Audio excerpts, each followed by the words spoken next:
We're gonna do stories on other tribes as well as Ponca, just to try to do some cultural stuff. And we're gonna try to do a little singing, and then also we're gonna try to go back over the Sundance. But we didn't get to finish that. We had a lot of stuff. We're gonna read out of. Hold on, guys. Jeez, my battery's not dead. Thanks, man. You need to turn your volume up. Hang on, Grandpa.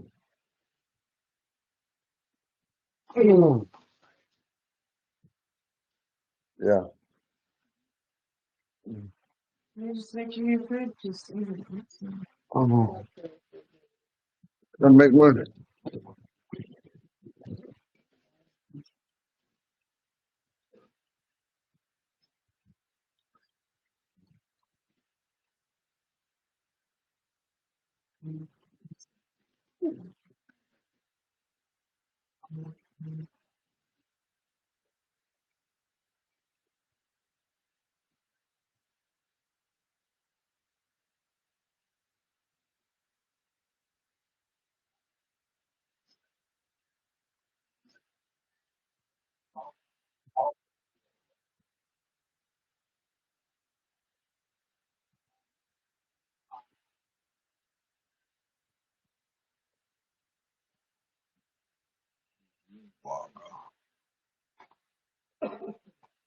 I'm gonna put this on for me real quick.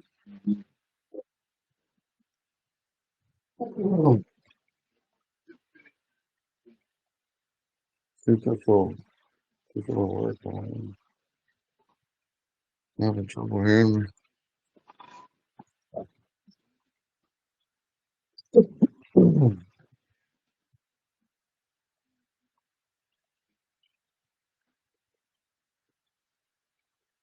Oh, chicken.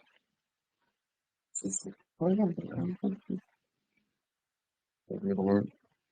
Can you hear me? Can you guys hear me? Yeah, I can hear you.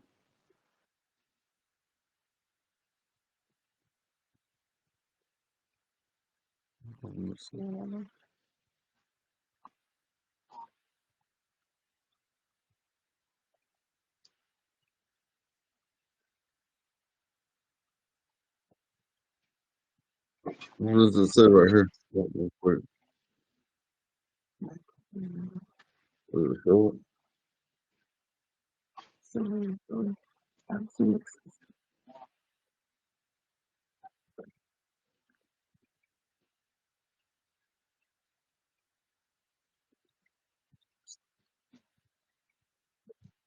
Okay,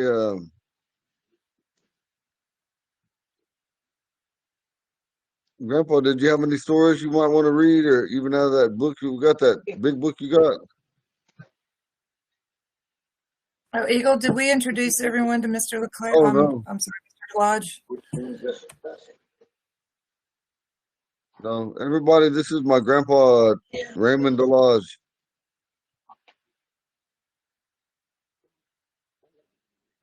Oh,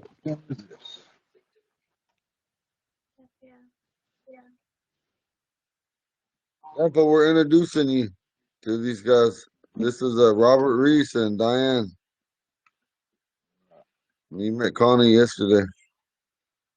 Yeah. Oh, hello.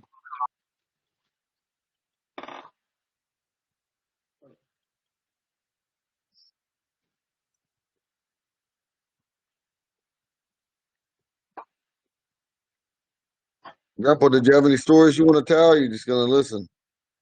Today we're Uh, gonna do stories, or you could read out of that book from that big book you got, or however. Thank you. I got that book. Read it. I got. Read a couple of them, and then let Gail. And if anybody has any stories they want to tell, be Here's good. a one about from the uh, Blackfoot tribe, the sacred weed. It says, "I'll start now. For longer than anyone knows, Natives throughout the Americas have smoked tobacco and other plants for pleasure and for praying. The smoke was the Great Spirit's breath taking the prayer up to the One above. With a pipe in his hand, a man could speak nothing but the truth. Sir Walter Raleigh learned the use of tobacco from the Indians. When he first had a smoke in London Inn, the bartender, thinking that he was on fire, emptied a tankard of ale over him. To the white man, smoking became an addiction, but to the Native American, pipe and tobacco were sacred, and smoking was a holy ritual. A man who had killed a member of his own tribe could not smoke ritually with the others. He had to smoke a mean little pipe all by himself. Hard punishment. There, this is the beginning of it. There was once 4 brothers, all spiritual men who had power.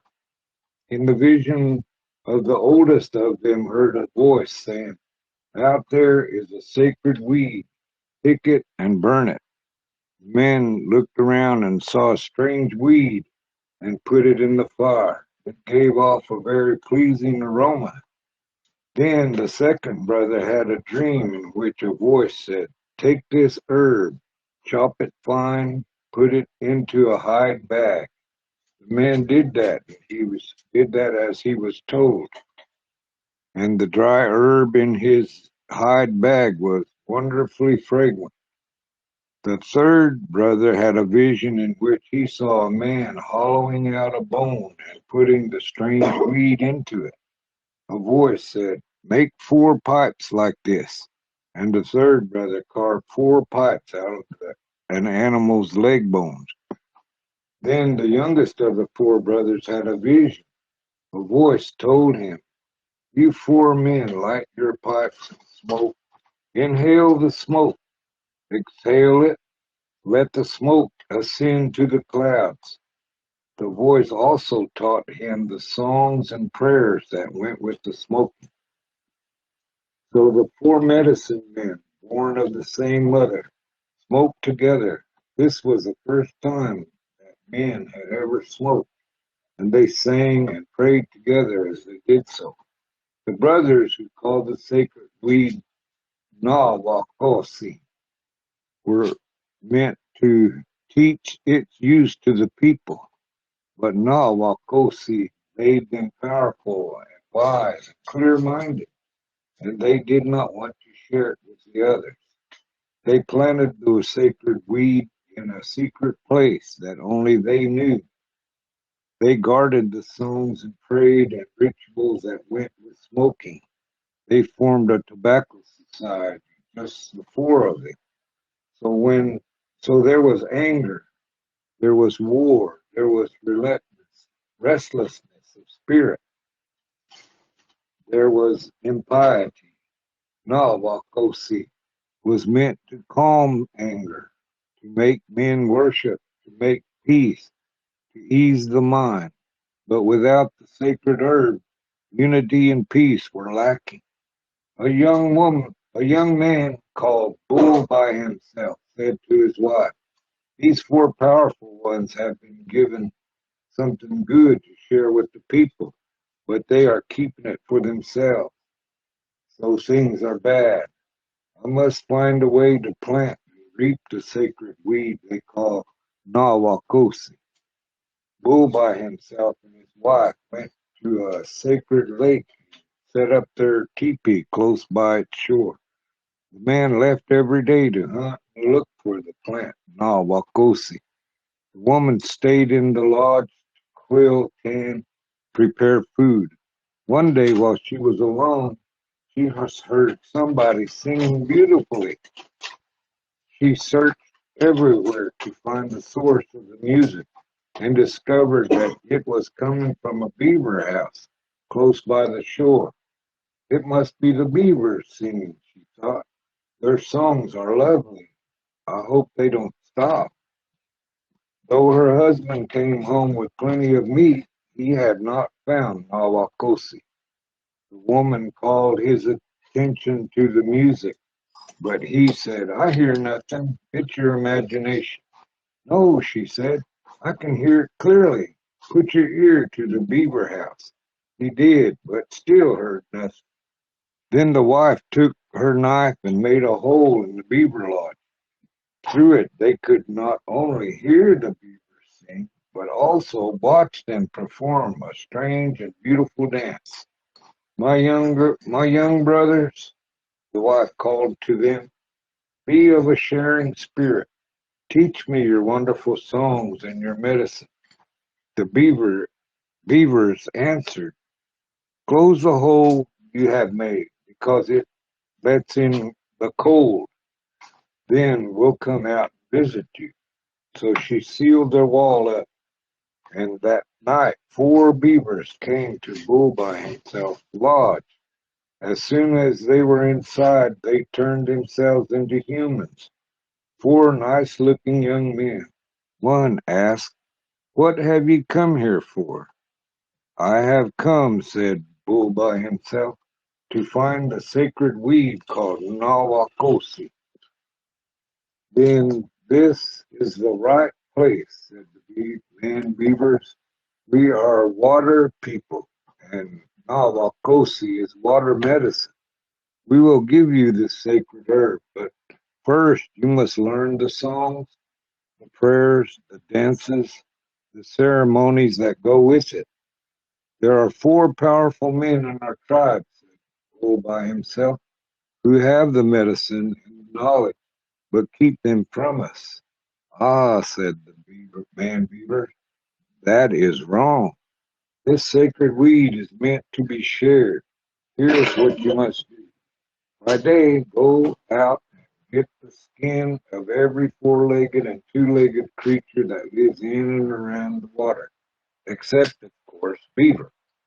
You must get the skins of the muskrat and the otter, of the duck and the kingfisher, and all creatures like that, because they represent water.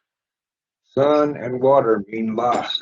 Sun begets life, and water makes it grow. So every day, Bull by himself went out for the skins, while his wife scraped, tanned, and smoked them. And every night, the 4 man beavers came to teach them the prayers, songs, and dances that go with Nawakosi. After a while, the beaver said, now all is ready. Now you have all the skins, and now you have the knowledge. Make the skins, which represent water power, into a bag, into a medicine bundle. Tomorrow night we'll come again for the last time to teach you what to do. The following night the beavers came as they had promised. They brought with them the sacred weed Nawakosi. The top of the stalks was covered with little round weed seeds, and the man beaver put the seeds into the medicine bundle the woman had prepared. It's planting time now, said the beavers. Don't touch the Nawakosi before they're ready to plant. Choose a place where there is not too much shade and not too much sunlight. Mix plenty of brown earth with plenty of black earth and keep the soil loose. Say the prayers we have taught you. Then you, Bull by himself, must take a deer horn and with its point make a hole in it, 1 hole for each seed. And you, his wife, must use a buffalo horn spoon to drop 1 seed into each hole. Keep singing the songs we taught you all the while. Then both of you dance lightly over the earth, tamping down the seeds. After that, you just wait for Nawakosi to grow. Now we have taught you everything. Now we go. The nice-looking young men left, turning back into beavers as they went. Bull by himself and his wife planted the sacred weed as they had been told. The 4 medicine men brothers said to one another, what can this man, Bull by himself, and his wife be planning? Their songs sound familiar. They sent somebody to find out, and this person came back saying, they are planning Nawakosi. doing it in a sacred manner. The four powerful men began to laugh. No, it can't be. It's some useless weed they're planting. No one but us can plant Nawakosi. No one but us can use it. No one but us has its power. But when it was time to harvest Nawakosi, the great hailstorm destroyed the secret tobacco patch of the four medicine brothers. Nothing was left. They had not saved a single seed. They said to each other, perhaps this man and his wife did plant Nawakosi after all. Perhaps the hail hasn't destroyed their tobacco patch. Again, the four brothers sent someone to find out, and that person came back saying, this man and his wife had no hail on their field. Here is what they have been growing. He showed the brothers some leaves. It is indeed Nawakosi, they said, shaking their heads in wonder. Thus, with the help of the beaver people, Bull by himself and his wife brought the sacred tobacco to the tribes, who have been smoking it in a sacred manner ever since. That's retold from several 19th century sources. And I believe Nawakosi is weed. That's exactly how I planted it without the prayers and dancing on them. With those little seeds, right? Yeah, and the seeds on top is the way Yeah, weed grows in that uh, that thing that comes up top, buds. bud, that's it. Yeah, Yep, and you yep. got to get all them seeds off from it, then grind it up and Mhm. smoke it. Yeah, So we had the that shows you the government's law against weed is just for them. We can smoke it because of that story. Been smoking it for hundreds and thousands of years. it's none of their business, is it? Yeah, None of none their of their business. business. Well, they have the law and the U.S. law about natives and peyote. Peyote's a hallucinogen. Right? It Yeah, makes you see when you're in that teepee praying and drinking that tea, peyote tea. You see things, and you could also it makes you concentrate when you're praying, and that a peyote ceremony for healing is really powerful. I know my brother, we prayed for him, and he was bad off, but he got all right for a whole year. And then there's this other guy from up north. I can't remember his name, but he had lung cancer. And we went in the sweat lodge and then a peyote meeting for him. And he lived too. That lung cancer went away. But he that's went back crazy. up there, and instead of staying straight and narrow, he went back to what he was doing in the old time. And that's bad because that sickness came back and killed him a year later. He didn't learn anything from our sweat lodge and ceremony, peyote That's ceremony. that's way So too when bad. you go down medicine path, you got to be honest, truthful, and don't go back to your old ways because that medicine leaves you if you go back. That's what I got out of that. Yeah, that's what it said. I liked it. I really enjoyed it. Thank you very much. But that's a good story. Yes, it is a good story. That was a good one. But it has a lesson to learn. When Hmm. Wakanda gives you something, you and tells you to share it, don't disobey and keep it for yourself. Right. You Don't got be to greedy. share Can't be greedy like it. that. I was kind of mad those good-looking men went away. Huh? I was kind of mad when the good-looking men went away. Oh, Kind of On that upset me phone. a little bit. yeah. That was pretty I'm- good. Good story. Yes, I really Okay, enjoyed that. Go get my book. yeah, I'm gonna read this one, Grandpa. While you're getting your book, I'm gonna read this story real quick. It's about Manchujinga and Thay, darling. Manchujinga and Thay, darling. Hey, hey, hey. Darling, Yeah. you guys ready? Can hardly hear you though. No, our volume's down. No, I got Can my you guys volume hear all the me? way up. I could barely hear you. Connie, can you hear me? There you go. Yeah, I can Yeah, hear you you. sound What? fine to us. Let me get Yeah, my that's book. good. We can hear you now. Okay, this deal's called. It's about Manchujinga and Thay, darling. Okay, it was an animal that had a reputation of chasing and killing travelers at a place called Hideyenge. That means that place was a place of no bottom. They say it even killed a man. And some should remember that there are other places called Hideyenge. It's a place where there was no trees and the water had no outlet because there was a crazed buffalo. People avoided going near that place, so the travelers traveled through that area. No one would travel through that area, so hunters tried to kill it, but were unsuccessful in every attempt they tried to kill the crazed buffalo. It was in the middle of the summer when Manchujinga told his family that he would go and kill the buffalo. His family knew he would try anything that is a challenge, so they never discouraged him to go.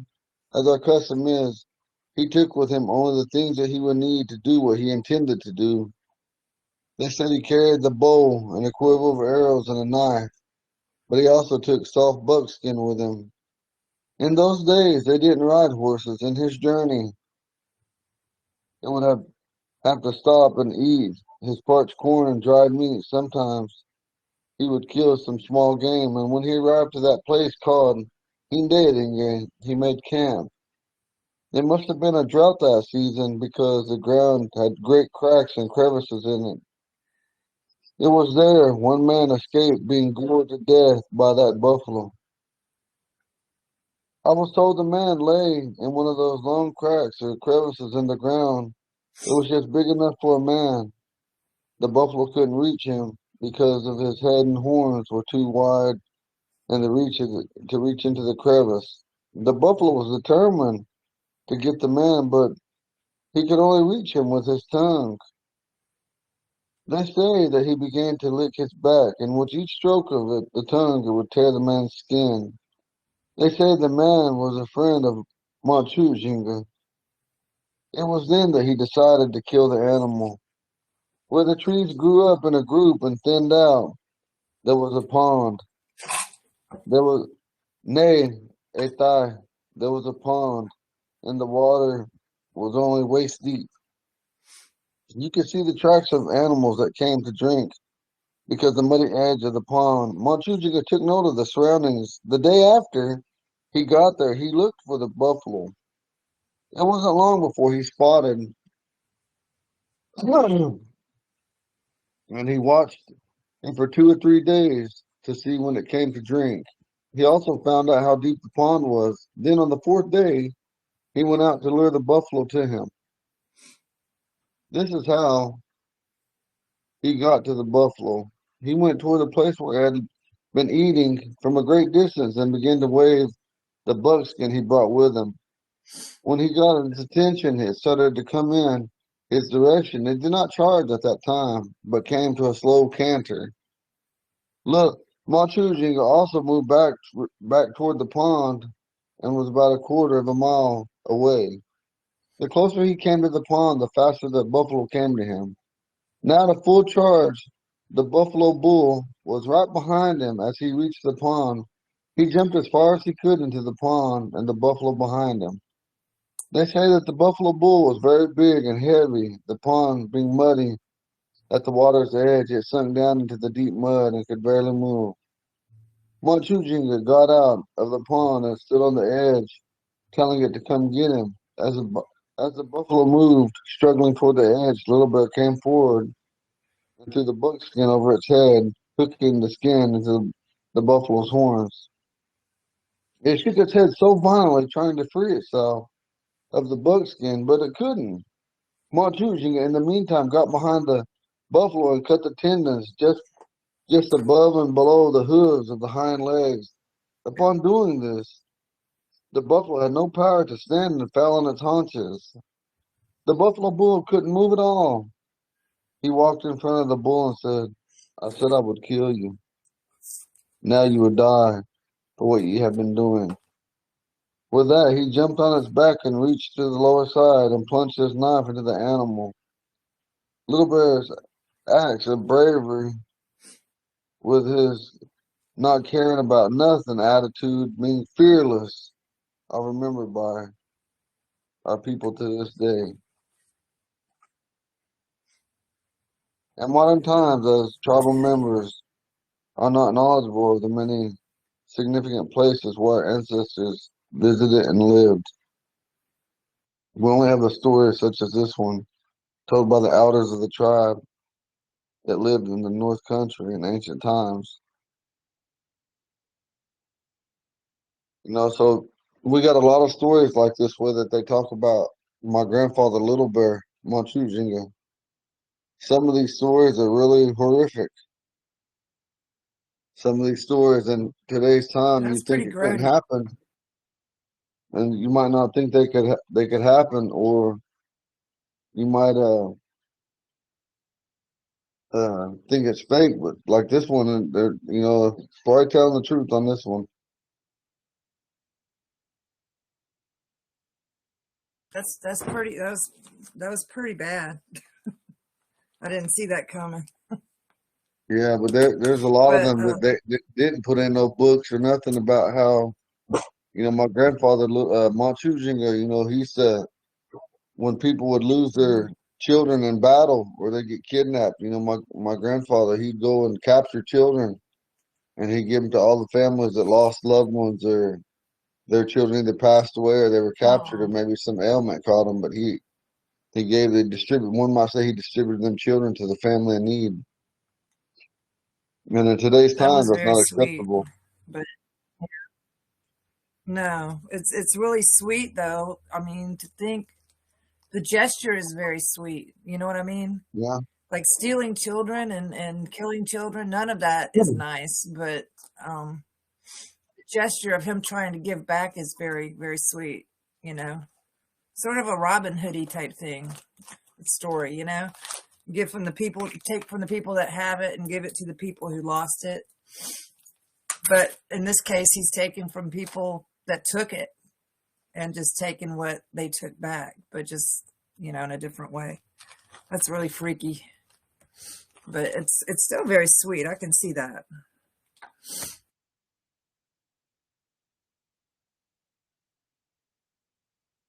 When we was young, there's a story about they call this man Shegawa Dize. Shegawa Dize. We don't know what that name means. It's a Lakota name. Shegawa Dize. Shegawa Dize. Anyway, before I go on to this next story, I'm gonna tell you a little brief story. I don't remember this whole thing. I heard it parts of it in Ponca and parts of it in English. The majority of it I heard it in English though. Anyway, Shegawa Dize was a war chief of the Lakota. I don't know which band of the Lakota Sioux he was, but he was one of their leaders. But anyway, in our Ponca tribe, there's 4 songs about this man. Robert, is there any reason why we would make 4 songs about a enemy war chief? Wasn't the number 4 kind of sacred to Ponca? Like we have the different directions and the different elements, and It is. That's true. That's a That's good true. point.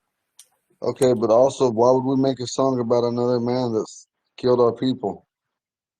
What type of song Anybody. is it? It's not an honor They're, song then. It's some kind of a they're Herushka songs. They're war songs. war songs. Yeah. Okay.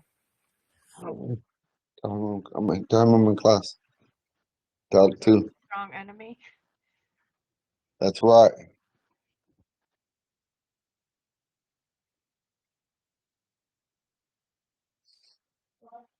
The things that this Shigawa Dize, the things that he done and how courageous he was in battle was so great that the Ponca made songs of him.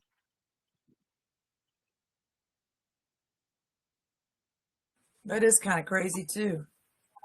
But And that kind of goes back to this guy. He said he made a comment. He said Ponca washu shedinge esheda biatma. That Ponca washu shedinge esheda biatma.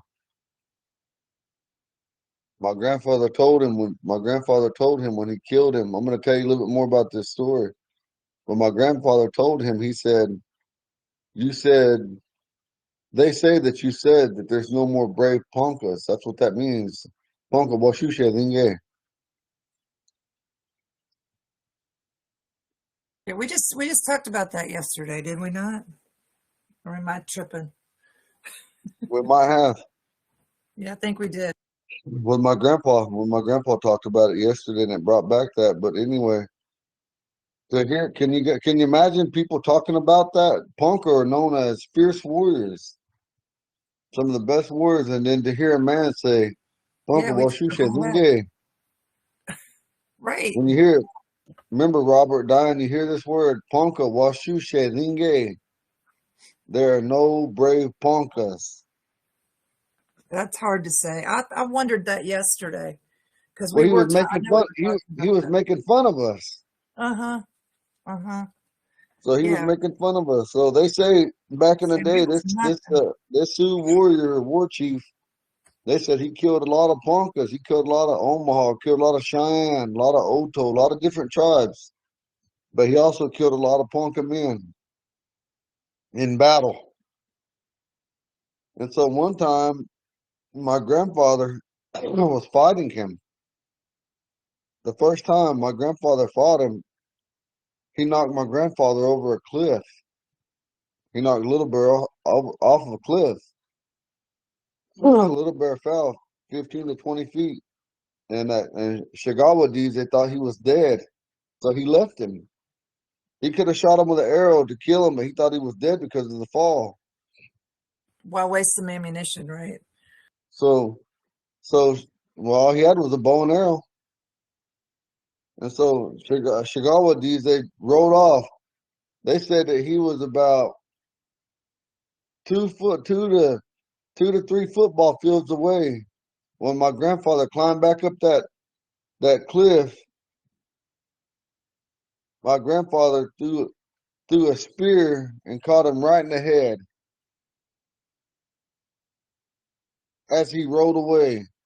That's how good my grandfather Montchujinga was. He threw a spear, Monday, Not to mention all they crippled up from die. that fall, Yeah, I don't right? know. They didn't say if he was hurt, but they said he climbed up that He that had to cliff be. 15, 20 feet. Yeah, but he wasn't hurt, so hurt that when he threw that spear, he caught him in the head. And so when he And that's killed him, why he you're said here. he said he said Ponka Washushe. He said Ponka Washushe Eshela Biatma. They say that you said that there are no more brave Ponka. He was talking to a dead body.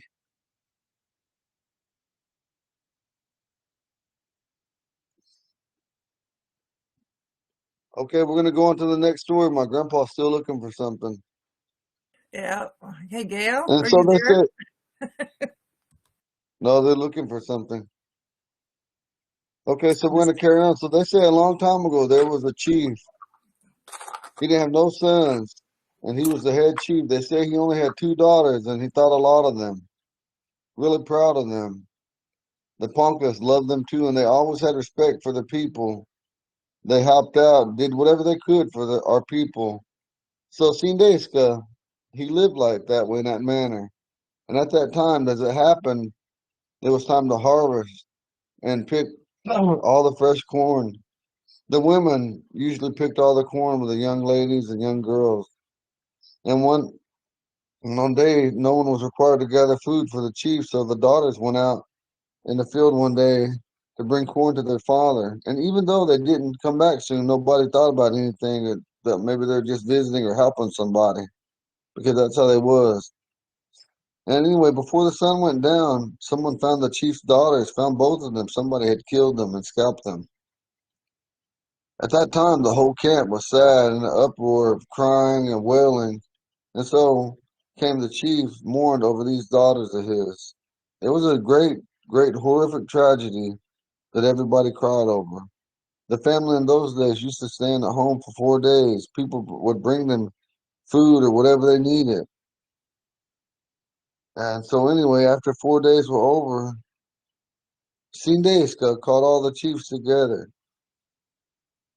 Sindeska, he's one of the ones that called the meeting. Some of them chiefs didn't feel good about some of the things that I guess he wanted to go on the warpath against those who did this. They knew that it was a different tribe. They left a trail. So the council came together to hear what Sindeska had to say. And in the council, he said that it was a hard time for him. They said that he wanted to do what was right, but it wasn't that way. He wants to take revenge because he's going through a lot of sorrow and hurt. So at that time, he wants something done to avenge his daughters for what had happened to them. He asked the council to think about what he was going to ask them. He first said that he had no sons to take his place and that his daughters were now dead. He said that if any one Ponca man would do what he was about to ask, he could sit in his position in the council. And at that time, nobody had ever done that because it was a hereditary thing that it went to your oldest son, and if you didn't have no sons, it went to your brother's oldest son followed after you. And if that didn't happen, then it was given to a close family member, and he wanted to give up his position to the man and to that clan. The chiefs didn't know what to say. They didn't want him to finish what he was saying. He said it like this. Ponca de Ashiga, Ebedeshtiwan, Hulaga Londi, Dumahi Ashi, Alaiki, Lukita Nika, Najiha Alai, Yuki Uriga, Abite Edigli, Ekombla, Awaketa, Ala, Dashti, Uda, Shigajingawe, Mijingawe, Nuwe, Waujingawe, Gaiga, Tewalaiki, Najiha, Wedajiki, Shangeshti Duba Wali Aliki, E Nyashgarike, Nikagai Uzu Ugnite, Ala Tate. I'm gonna call you back, baby. I'm in my class. Okay? All right, bye. And so, and he told the Ponca people if there was anybody in the tribe that was outside and wanted to go there Bless you. to scalp these. Grandpa, I'm gonna read this again a little bit on what I got wrote down on some of the stuff. It says I'm talking about Sindeska and Machujinga. It says Ponca Nyashige. Ebedeshtiwa Hulaga Londe. Dubaha Ashi Alaiki. Ukite Nika Najiha Ali Glike. Ugle Ablite Edigli Ekomba. Awaketa Alahtashti Uda Shikajingawe. Mijingawe. Nuwe. Walujinga. Gaega. Te wala king. Najina. Wediji king. Shongeshti duba wali agliki. Nyashka dike nikaga uju uglin. Ala tate. And they talked about if there was anybody in the tribe, he said, that would go and do these four things that he had wanted. He said to kill a little baby, to kill a little girl, to kill a man and an old woman, and to scalp them. And at the same time, he wanted 4 horses on every time, a total of 16 horses. Sindeska, Egenon. He said he's going to give up his seat as the principal chief. And that's what it says when he says, let's see, he said, Nikagahi, Uju. Why? He's going to give away his seat as a principal chief to whatever man could do that. But see, at that time, no one had ever attempted to do what he was going to do because it had to stay within the same clan, but it didn't. That's why he said, Nikikahi Uju Uglinte, Tate. They would have his seat and to sit in it as principal chief. That's what Nikagahi Uju Uglinte, Tate. That's a futuristic tense saying that whoever does all these things is going to have my seat and sit in it as principal chief. And so when he finished talking, these old chiefs talked with each other and they thought about what he had said and said this couldn't be done because of the rules of the older son or the closest relative or a brother or nephew to take the seat when there wasn't any son to inherit the seat. That means that the seat belongs to the Moncon clan, the medicine clan, and they can't change that. They said it would violate the rule that was made by Wakanda. It could not be done. Wache, Egenai, Rike, the Creator had said this, and they lived in peace, and they never started wars and conflict with any kind, never took revenge. They didn't believe in killing children or anybody without reason. They said if anybody to ask anybody to do this, they wouldn't do it. Those chiefs asked Sindeska not to do this, but he was so mad he didn't care what they said because he wanted this done. He told those to tell the things to get the word out to everybody. He's talking about the Wajepa. There's a lot of ways to say camp crier, but when I grew up, when I said camp crier, they said Wajepa. And so there's a lot of ways to say that. And so the camp criers, they went out all in four directions of the Huluga. That's the village, the sacred circle, whenever they're camped by an organized way to camp with our clan system. And so they went out and told the whole tribe. And because he was the main chief, so the word went out through the runners that there were lots of Poncas at that time, maybe about 12 to 20,000 people. Who knows? There was a lot of us at that time.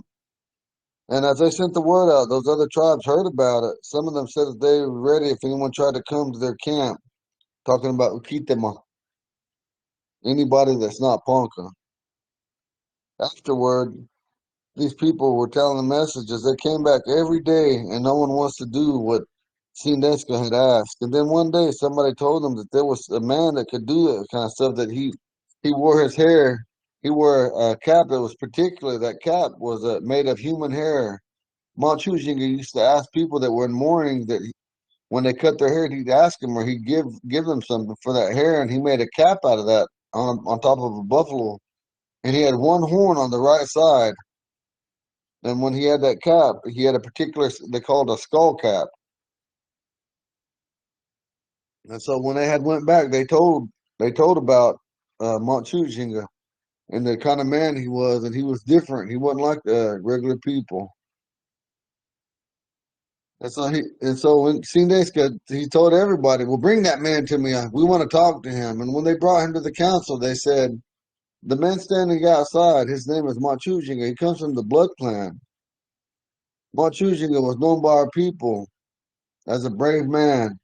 And when he grew up, they say he always tried to do something or do anything that nobody else would do. He'd do it. He fought the Ukitama by himself. He wasn't afraid, not Baji. He wasn't afraid. And he wasn't afraid to die. He always stayed by himself. Some of the people they always talked about the kind of man he was, they were afraid of him, but they respected him.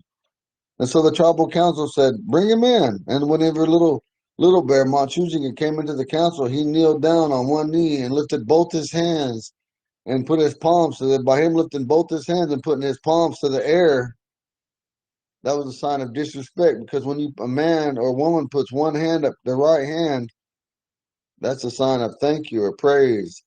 But when you do that double hand, it's like disrespectful.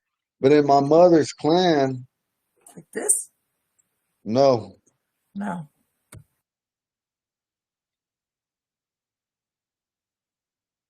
Show us later. I Oh, just showed you. okay.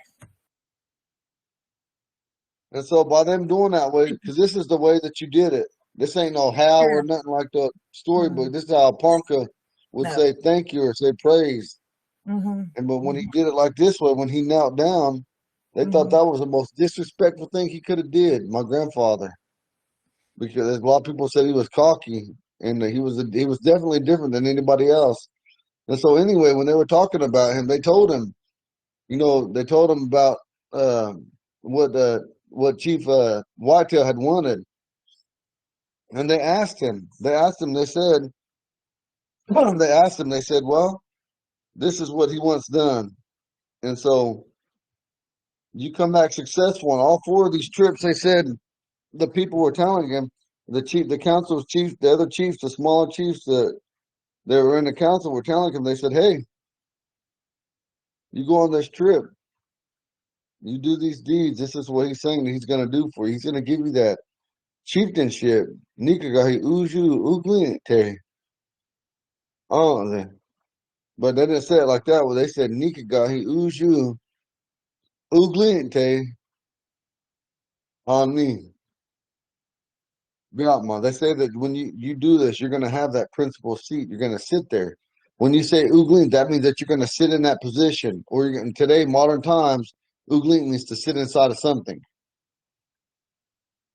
And that's what they told him. Uglinte, you'll sit inside as the principal chief, because a lot of people don't know that when you say Nikagahi, that means the main chief. And there was only two back in the old days, and then there only became one.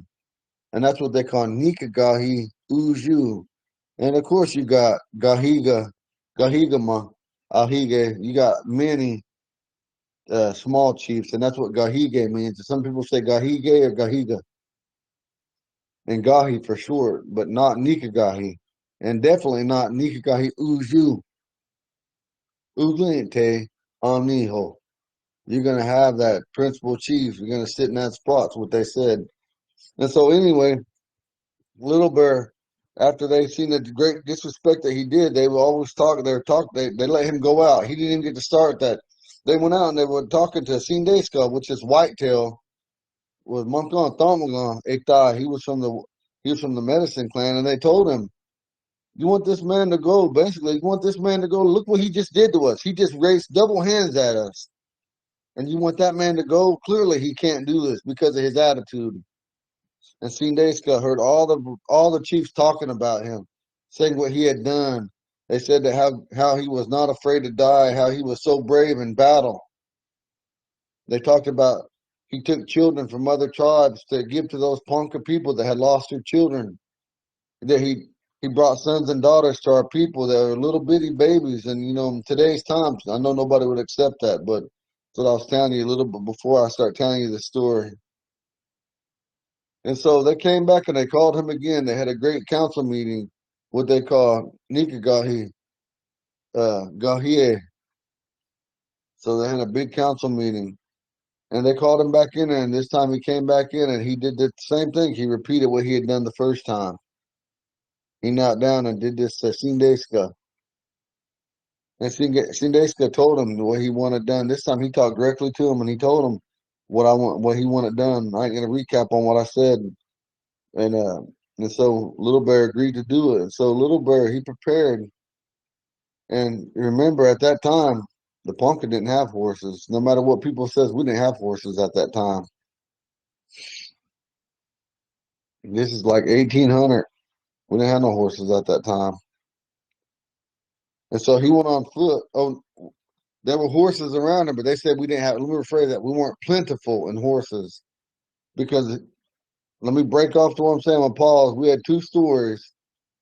We have a story that my grandpa Gene Brown, Grandpa, do you remember my grandpa Gene Brown on the East Road? Okay, well, he told me a story, and he said that we got our horses from the Comanche and even some of the Arapaho. But Grandpa Lewis, he said that we never did get our horses that way. He named off and some other things. He said that at that time we had horses, but he didn't know where they came from. So I don't know what's true. I don't know. Grandpa, I can't hear you. Grandpa, tell Gail you're on mute. Tell Gail you're on mute.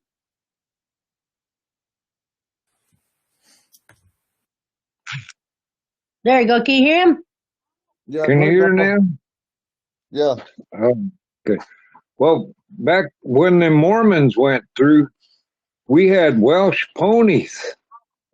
You know, them little horses that big enough to carry a man and things and travois and stuff. We had Welsh ponies when the Mormons went through. Those were the kind of horses we had. We didn't have them big red horses, quarter horses or big red horses that the cavalry Yeah. used. Yeah, but that's That's a funny. good story. I like it. Yeah, but then when I'm you're not done talking with I'm about not done yet. when you're talking about yeah, little bitty, yeah, those are look like Welsh horses right there.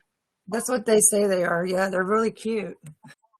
Yeah, those are the kind of horses the Ponca had. Like small, like baby. We got them big horses like quarter horses and uh what do they call those big?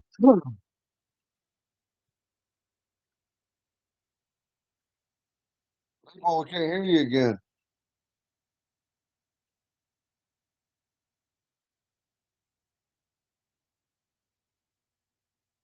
Yeah, it went mute. Maybe she's trying to fix something. But you see, my grandpa's a lot older than me, you know. He might Yeah. know, but like I said, Yeah. but even in that book, Walks on the Ground, he said Appaloosa. that we didn't have no. He said that we didn't get the horses from the Comanche, Mm-hmm. but he doesn't state how we got horses. Right. I mean, maybe he does. I don't know. Maybe you can look on your deal, but I don't remember him stating it. I was just looking up the breed of horse, Hmm. because he was talking about them other horses, and there's like a paint horse that's been out there, a quarter horse, Appaloosa, and a Mustang from Spain, Spanish Mustang. I Well, was look just on trying there. to. Does he say how we got horses? I thought he said that we had. He says that we had horses, but he didn't say how we Yeah. acquired them. Mm-hmm. Yeah, I haven't seen But anything myself. there's a lot of people that say that we got our horses from the Comanche. To this day, Right. the Ponca still have ceremonies with the Thank you. Comanche because we gave them our Helushka and they gave us horses. Right. But we're not sure And for then, sure. well, I mean, we definitely got a ceremony of horse giving from them Oh, that they give okay. us four every time, and then we give Yeah. them, and then one year we'll give them four horses.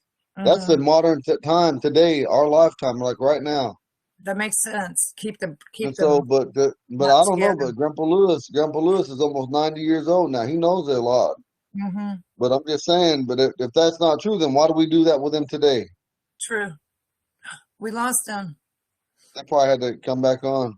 Yeah. How old But is your grandpa? Your grandpa Delage there? I think he's 78. 70 something. Hold on. Yeah. Yeah, when he comes back on, I'll ask him. 'Cause, let's see. Gina's my aunt's like I think she's 83. So I Yeah, wonder. whenever she had Gina Christine, she was like 80. I mean, like 41. Yeah, I she think was 40. older. She was older. He's this. I think he is the same age as my mother. She was a bit younger than Gina. She was Yeah, born in he's not 40. 80. Yeah, she was born in 45. My mother, my actual mother, my Yeah, McDonald mother. my mom was born in 45 too. Really? Yeah. Dang.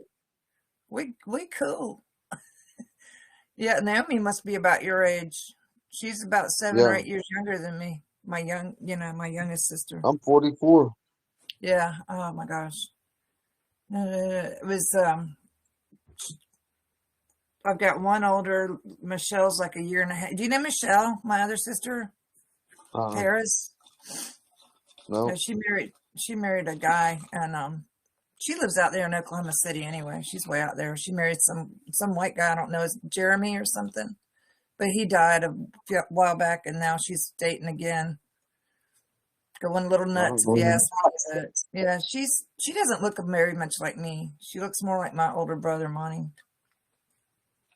They have the same dad. But then Naomi was about 7 or 8 years younger than me. So she's probably born about 75-ish.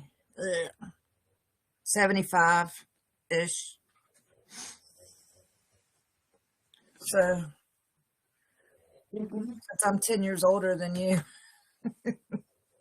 Yeah. One, Let's two, go. three. And back to that story. Robert, Diane, and Connie.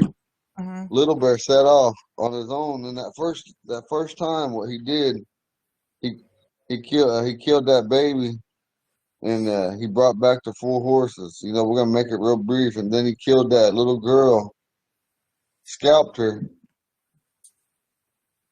and brought back 4 horses. I'm just telling it basic. There's more detail to it, and then that third time, he killed that man and brought back his scalp and 4 horses. Then that last time, he killed that old woman, Waujinga. That's the old woman. He scalped her and he killed her, and he brought back them 4 horses. All right, see you later. They had some company. Am I back on? Yes. Yeah, you're on. Yes.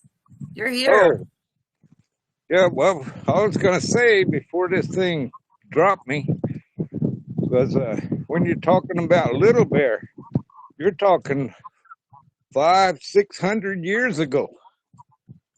That's how that is. Little Bear was around quite a long time ago, and the story I heard, we got them horses from the Comanche was because the Ponca made bows and arrows, and the Comanches, they didn't have nothing but lance. So we were up north. They were fighting each other, and them Comanches would charge, and them Poncas would ride out there from horseback and shoot those Comanche with the arrow while they were on that horse, and they would stop. Finally, one of them Comanches came up to said, "We want to talk," and they said, "How are you hitting our men when you don't have a lance, but you have these little arrows or little, we call arrows?" They asked, "How are you doing that?" And then they got to talking, and they showed them Comanches the bow made out of bodock wood, and those things you can make them up to 70 pounds. I've got a wood in here where I'm going to make one. I have a picture of an old bow made out of bodock. But so the Poncas traded them that bow and showed them how to make it. And them Comanches in return gave us horses. That's the story I heard of how we got the horse from the Comanche. We traded them how to make and use a bow, and that's how we got the horses from the Comanche. I heard that from Grandpa Albert Waters. You know what you're saying? That's what I just told him. You weren't on there, Grandpa. That's when you went off the phone. I told him that's what I heard too. Yeah, And I but heard Grandpa Lewis says in that book, you can read in that thumbnail, Molly, that walks on the ground. He said that we didn't get them from them. He said we already had horses, but he doesn't say where we got horses. So I don't know what to believe. But Grandpa, I was telling him while you weren't on here that we still do that. We still give horses with the Comanche in our lifetime. Yeah, they still give us horses. They gave us 6, but I don't know who has them. There's a story I just sent you, Eagle, on text. It's from a I got it. 1913 book. called Myths and Legends of the Great Plains from 1913, regarding the Paducah, Comanche, and the Ponca. It says all the Ponca had were dogs to help them carry things. Yep. They had to go on foot wherever they went, but they were strong and able to go and fast, and they could run a great distance, the dogs too, and not be wary. And then one day they were hunting the Comanche, the Paducah. And when they had many battles with the Paducah. They were mounted on strange animals. At first, the Ponca thought it was all one animal. The Paducah had bows made from elk horn. They were not very long, nor were they very strong. They boiled the horn until it was soft, and they scraped it and bound it together with sinew and glue. Their arrows were tipped with bone. They fought also with a stone battle axe. The handle was a sapling. A grooved stone axe head pointed at both ends was fastened to this with rawhides. So the Paducah were terrible fighters. They protected their horses with a covering of thick rawhide cut in round pieces and put together like fish scales. They spread glue over the outside and then sand. So when the Comanches fought, the arrows of their enemies glanced off the horses' armor. Then the Paducah made breastplates for themselves like those of the horses. When the Ponca met these terrible warriors, they were afraid. They thought man and horse were one. They named it Kawa because they noticed the odor of the horse. Then they knew by this odor when the Paducah were coming. When a man smelled the horses, he would run to the camp and say, "The wind tells us the Kawa are coming." Then the Ponca would make ready to defend themselves. The Ponca had many battles with the Comanches. They did not know how to use the animals, so they killed the horses as well as the men. Neither could they find out where the Paducah lived. One day the two tribes had a great battle. The people fought all day. Sometimes the Ponca were driven back, sometimes the Paducah. Then at last a Ponca shot a Paducah so that he fell from the horse. When the battle ceased after this, one of the Paducah came toward the Ponca and said in plain Ponca, "Who are you? What do you call yourselves?" The Ponca replied, "We call ourselves Ponca. You speak our language. Are you of our tribe?" The other said, "No, I speak your language as a gift from a Ponca spirit. One day I lay on a Ponca grave after a battle. Then a man rose from the grave and spoke to me, so I know your language." Then it was agreed to make peace. The tribes visited each other. The Ponca traded their bows and arrows for horses. They knew where the Paducah lived. Then the Paducah taught the Ponca how to ride and how to put burdens on the horses. When the Ponca had learned how to ride and had horses, they went to war again. They attacked the Paducah in their own village. They attacked them so many times and stole so many of their horses that at last the Paducah fled. We do not know where they went. The Ponca followed the Platte River toward the rising sun. Then they came back to the Missouri, and they brought their horses with them. That is the end. It's very similar. Yeah, it's similar. Similar to the story I heard, too. It's from 1913 in a book. So, Yeah. Take it with that as you will. Yeah, I heard that story from Grandpa Albert. He's over at Giswater Arbor. He told us. He also told me the meanings of several songs. Like Uhula, Salanapa. That one, that song there. He told me what that meant. It was like him and this Sioux, they knew each other. And he was riding back and forth. They used to line up in lines about a quarter, half a mile apart. And then they would show each other bravery and stuff. Because there's another song where that guy's showing off in front of his men. And that guy say, "Ombaskila Mashi." He's making me mad because he's showing bravery. And we're about to go to war. And Uhudha was afraid of this one guy. That's why he was afraid of the Sioux, they said. But he was just afraid of one man.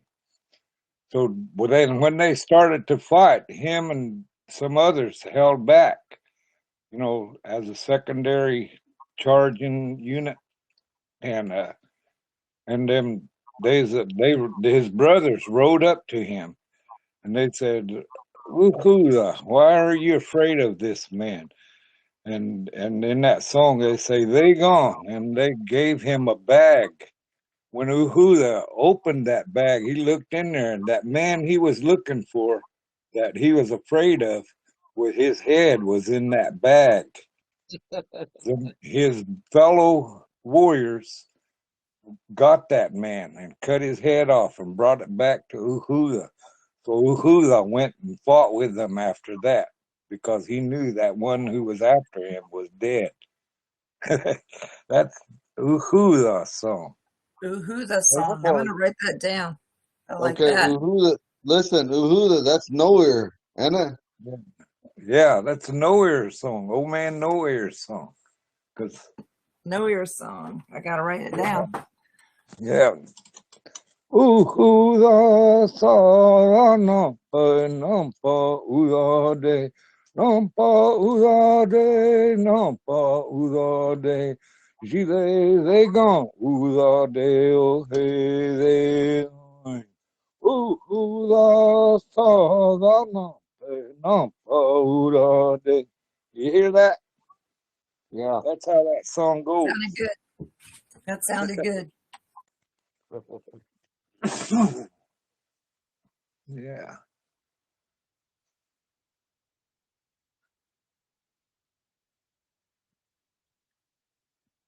I can't remember how that other song starts, but it's a war dance, Hadoshka song.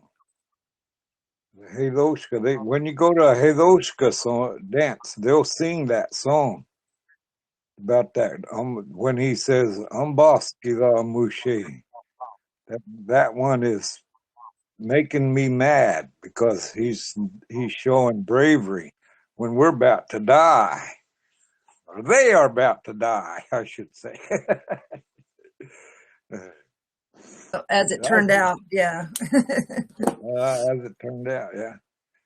That's like that one about Gawa Jide, Red Horse. He was a Sioux chief's son, and he said there was no brave men amongst the Ponca. And during our battles, one of our battles, he was killed. So they made that song for Gawa Jide, Red Horse, Sioux warrior. I can sing that song too, but I can't start it. Oh, that's okay. We like it. But it's just some songs that you might hear. Once you understand Ponca, Hmm. you'll know what they are if you listen to Ego and I, Hmm. because I had to go down there and straighten them up on that. I think that It's good to song, know. Mm. yeah, that song starts out like a Shalom, a Shalom, a Shalom. And then the second part is uh, Gawajide, a Shalom, a Shalom, a Shalom. And then that third part is Ponca Washu She Zinge, a Shalom. And he was killed in one of our battles, and they made that song for him because he said there was no brave men amongst the Ponca. That's You kind of hear what that? Eagle was telling us. Yeah. Yeah. He was telling us that about Manchujinga. Yeah. I told him, Grandpa. I said my Grandpa Little Bear is the one that killed him when he said that. Awesome. Yeah, Hey, Eagle. Oh, go ahead. that's how that song goes. Little Bear. Little Bear was one of our greatest warriors back in the day, 300 or 400 years ago, maybe longer. I was think 500 or 600 years ago, because we've been around for a long time, more Yes. than 13,000 years. Because Poncas have stories about when the whole northern part from Nebraska on north was nothing but ice. See, we were here during the last ice age. That's what I believe, because That's amazing. we got a story of how the rabbit killed the male winter. The Oh, I want to hear it. male winter, that was when it got cold. I mean, frozen all the time, just like during an ice age. And that song is really, that story is really old. If you have stories how that rabbit killed the male winter, because male winters are real bad, and the feminine winter is like we have today. It gets cold, but not like it did back in them times when it froze everything, mile high ice coming at you. Ponca saw that. So we've been around since the last ice age, maybe even before. So when them archaeologists say we're a recent tribe, that ain't true. That's my No thing. way. We need to go fight them. They're not right. They're telling stories. Yeah, Telling stories. they teach lies in American history. They don't even mention natives nowadays in American history. Makes Only me as mad. a passing thought. It makes me mad. Can you Yeah. tell the rabbit story? Do you remember? I got to look for it there. Let me see where it's at. The book's behind the bag. I didn't want to put you to work. Oh, he already knew he was going to have to get on and do some work. I got my book here. I got it wrapped up in a silk rag because it's old. It's an old book. It doesn't say the year. Really, is that story? I don't think so. Let's see if I can find it though. Look back here. I got a list here. Let me find it here.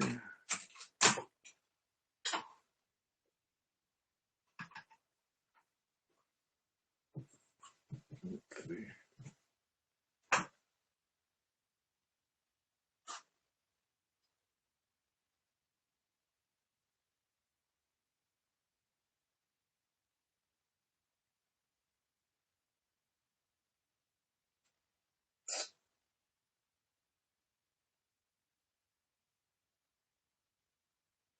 Again, looking for it right quick.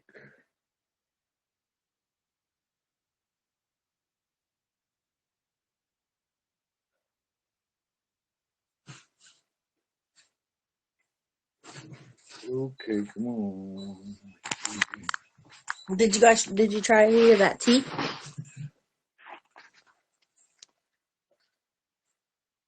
What? Can't hear you. Yeah, I had some green tea. Sorry about that. Yeah, but I don't know if it helped right away, but it didn't taste bad.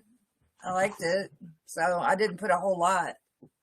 I just had Yeah, a little bit of that powdery kind, so I did what I cool. could. I Yeah. never had the powdery kind. Yeah, I need to get some of the real kind, the regular. You know what I mean? But I'll get that kind that has that what's it called?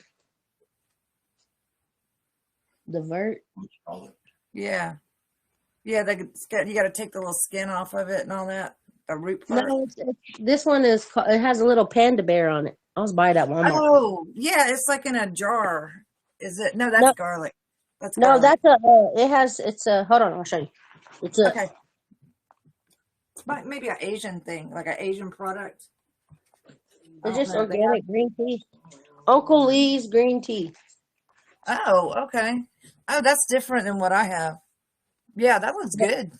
I've got like Lipton or something. I don't even know. That looks good. Yeah, it's I organic. drank some. I drank some yesterday. I drank almost all of it. I got distracted and started drinking a Diet Coke, so I didn't finish it. Yeah, I'll get me those little packages that you put in a water bottle, Hmm and I'll I put like chia those seeds too. in there. I'll put I like chia those. seeds in there, make it a drink. I have chia seed. I have a lot of chia seeds too. Kind of help fill you up. Does it do that Yeah, for you? Yeah. yeah. There's a Makes me girl feel on. full. Yeah, me too. That's what I try not to eat so much. Because I like to eat too much. Well, the food's good though. Yeah, it is. It is. It's good for you if you eat the right stuff. I put it in put chia seeds in eggs and things too to try but they, Eggs? yeah, you just mix them in there and they're, just scramble them and throw it in there. I put it in, make drinks in the blender Oh, and I you never can did that before. take chia seeds and mix them with some milk and let them get big, and before they make milk like cocoa powder and some sugar or sweetener of some kind and get Yeah. it like you like it, like chocolate milk, and then put chia seeds in it, put it in the fridge, and they'll swell up and it'll be like eating pudding. It's really good and it fills you up really good and it's good for you, except for the Oh, sweetener. try honey. Honey's good. Honey's always good. Yeah, there you go. I always have honey. I love that stuff. I wanted to keep bees. You know that you could buy those little bee farms at Atwoods or Tractor Supply, and Oh, then really? I didn't know yeah, that. My yeah. Then husband you was can, just there. yeah, they have bee farms there, little personal bee farms, and they That's have a that thing that they have a little spinner to whenever your bees produce that honey that you put uh-huh. those cone thingies in there, and then you spin them, Oh, and it wow. extracts the honey. I That's seen a that up trip. there. Yeah, I seen that up there at Atwoods. I was like, dang, I want one of those. Me too. I do too. Oh my God, I got plenty of room for one. Uh, Hey, babe, come here and put this on your hand. I I made a start. sleeve. Oh, cool. He has skin cancer on his arm, so when he works, he's out in the sun. So I'm trying to make it so he can wear it. He's got bigger arms than me though. But yeah, I'm trying to get 2 of them. He's got some that are like welding sleeves, but they're really thick. They're denim and they're hot. Oh But I yeah, gotta sew it up. can make it out of the sheet. Yeah, a t-shirt. Yeah, I don't want to wear a puppy shirt. Yeah. He said it's too puffy. It's puffy. But I don't want to be a pirate. You don't want to be a pirate. You need more melanin, then you wouldn't have the problem. I'll just make it smaller. I can make it smaller. The wrist and the upper arm. This is part was good. Okay. Just the puppy. I'll take some of the puffy out. That's so Slice funny. off a sliver or two. Yeah, I will. I'm going to sew it and then I'll slice it. I'll slice it when I feel like I am on safe territory. Slicing territory. Did you find a way to get your stick moved, your big wood piece? Oh, this is my husband, Scott. Hello. This is Gail. What? Thank you. I'm leaving? going outside. Yeah. Oh, he's leaving. Okay, good. Oh, good. But hey, Yeah. pop back up. He said good. It's like, Camera's off. I love you too. Quiet. Quiet is good. Good thing about making stuff with t-shirts, it doesn't fray. T-shirts don't fray. Like Oh. denim will fray at the bottom and stuff. These things won't. You don't even have to. You don't really even need to do anything to the edges or anything. My Aunt Yvonne used to sew. She used to make me little dresses when I was a little girl. I thought that was sweet. I don't like wearing dresses, but she used to make me wear them. She'd make them though. She'd make them from scratch. I have a picture whenever I was little wearing one of those dresses she made me. Yeah, I don't wear I was dresses like, much either. I've always Yeah. I never did like wearing dresses. No, I've Except never for been when I that way either. I said, except for when I went to prom in my high school. Oh, really? Yeah, you got Yeah. pictures? Yeah, I got pictures. Yeah. Same picture. I try to find all of them and destroy them as much so nobody could find Don't do evidence that. of wearing a You'll, dress. you'll hate yourself when you're older if you do that. Don't do that. We want to I see got rid you. of most of my baby pictures. Why? You shouldn't do that. My aunt won't give me the one she has of me though. That's good. Just because she I doesn't ca want you to get rid of She said, "How can we destroy it?" I said, "There should be no pictures left of me. No signs of No, my existence. no, we can't have The that. government can track you." We can't have that. We can't have that. Yeah. I know, right? Dad, did you find the story? He can't find it. He hasn't found it No, yet. we're just boring everybody, I guess. Just you and me sitting here chatting. I started trying to garden. I, Oh, I, really? How are you yeah. doing? I grew. I got like 4 to 5 little squash plants. I Oh, got neat. about 5 little. I got potatoes growing. A Oh, lot. nice. I'm doing, what do you call that? Tower stack. You stack them. Stack a tower. Mm-hmm. Yeah. Start with Did you one see it on bucket into YouTube? another. Yeah, I'm I gonna try saw that that. on YouTube. So I've been Yeah, I trying that. like it. I Those got some potatoes are growing pretty strawberries. good. Good. And then I That's got good. zucchini. You should I got talk. 3 zucchini. I got about 4 Mm-hmm. zucchini and 2 tomato plants. Ooh, those are good. I love zucchini. Oh my God, I do. And I've got 2 tomato plants, and I've got some that just came up, but I think it's too late in the season over here for them to do anything. Yeah, Diane I got some white sage popping up. I'm sorry. Go ahead, Robert. I was just going to say, Diane had her bountiful harvest of 3 strawberries and a very, very tiny piece of broccoli yesterday. So her gardening is going Oh, swell. Oh wow! I want fantastic. one. I just want one, Diane. My strawberry plant died. I've got I one have one coming. out there that's got one little bud on it. I've had it for so many years, and I just refuse. I haven't nurtured it. It just kind of comes back every year, but I'm not, being good to it. It's still I puffy. have one of those. You know those one plants. There's the pepper plants. Poblano or poblano. Is that saying that right? Poblano. Yeah, Poblano. I don't know Yeah, how to say it. I had. Poblano. Yeah, Yeah. I got one of those last year, and it grew and put out a whole bunch of those little peppers, different colored peppers, Oh, good. and then I saved it. It lived through the winter, and it's outside, but it's still not producing. So I'm thinking it might be Oh, giving up. maybe it's It's I don't next know about if year. time for it. I was Oh, wondering if yep. I'm supposed to trim some of it off, like I don't cut it. know. No, Diane? peppers actually can survive for years if they're not in really cold temps or anything. But it's also not the season for it yet. Peppers will probably come on maybe in a month or 2. Oh, It's cool. still So that early. the big stem that survived, it'll still produce peppers. Does it still have leaves on it? Yeah, they're growing. They're growing brand new leaves. All the leaves fell off, and then it started to turn like it was going to die. So I trimmed some of it off and left the green part. But now the little green part is starting to produce little bitty tiny leaves. Yeah, if you're getting leaves, it should start producing again.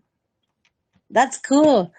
But last year I just did that poblano plant and put a bush like tomatoes, and there was a whole bunch of them, but I didn't harvest them. So we saved the seeds from that heirloom seeds, I guess you would call them.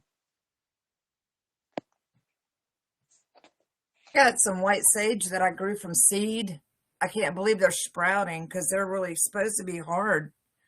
But I think I'm growing them at the wrong time of year. So I might have messed up anyway. So I'll wait and see if they do anything.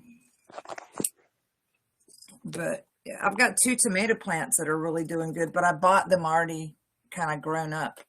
I got smart. Connie, find us something to read or something. Today's about Okay, darling. tradition. We kind of All right, gotta darling. remember the recording this. My bosses are gonna watch this later. Yeah, and we're sitting here talking about tomatoes. Yeah, But not saying it's a tomatoes bad are thing. like, Not saying it's a they're bad good thing, things, but yes. I didn't want to interrupt Okay, you, honey, I'll find some. and Oh, then we're you're gonna go on to fine. some You're fine. You're songs. fine. All righty. Let's go. You're in for a big treat, Gail. Me reading. Oh my gosh. What we did last Connie, time, we did this. can you go back to that one that's in that White Eagle book because I didn't get to hear you read none of that. I read it Oh, years okay, ago yeah. about that Sundance. Well, they got listen. Yeah, They got all, yeah, okay. listen. Oh, tell me what stories they got. They got other stories than that. We could go to something else on it. Okay, hang on just a sec. Let me find it. I got it on my deal right here. No.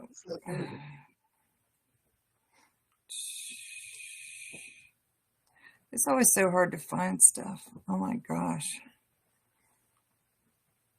Heathishka. Why they put it like that? What is shoot.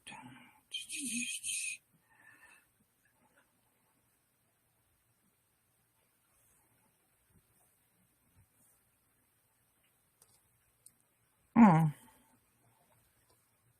Okay, this has got to be it right here. Yeah, okay, I got it. I'm sorry it took so long. Are you off? Okay. Kitty cat. Let's see.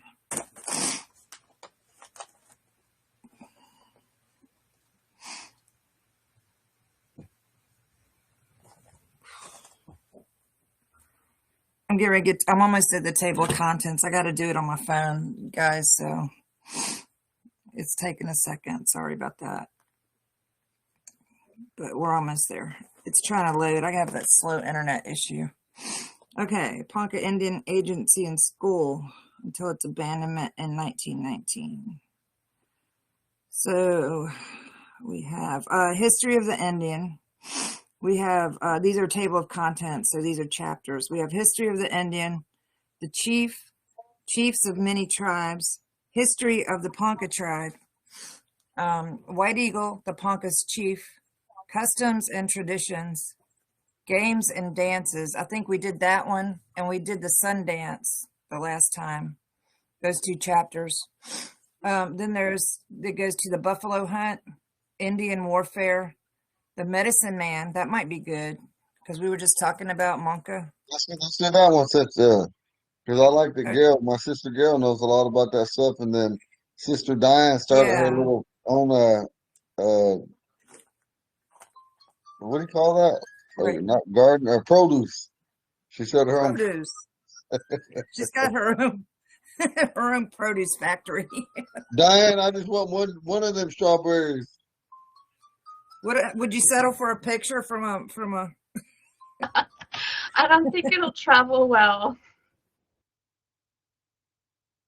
It was the thought that counted.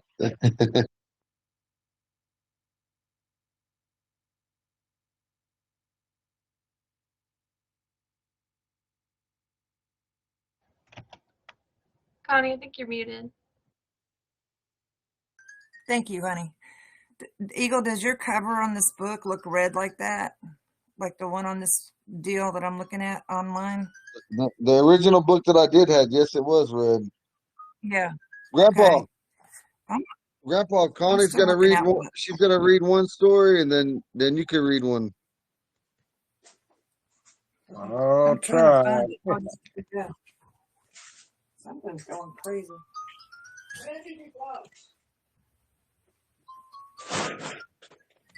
There's an alarm going off or something over here. I don't know what it is.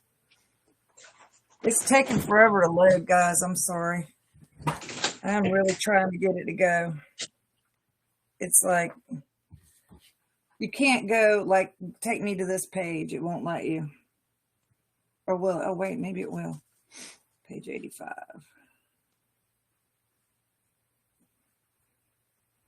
Okay, yeah.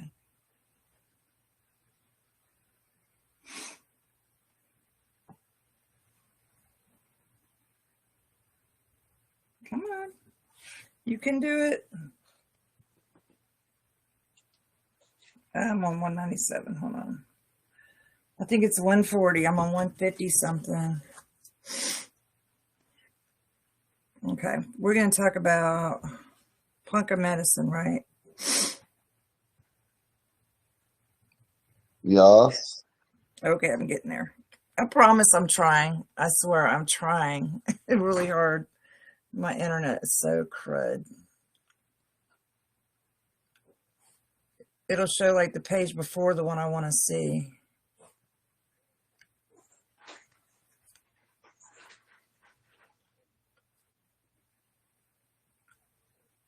Take on it.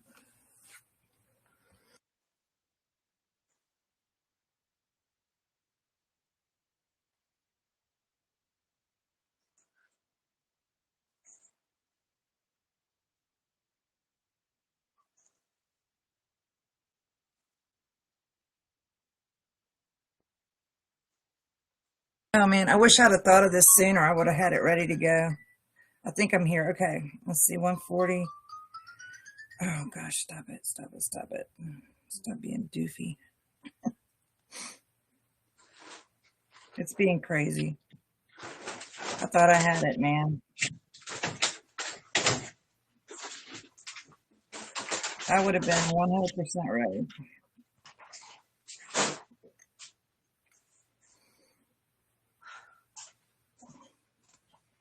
Who turned something?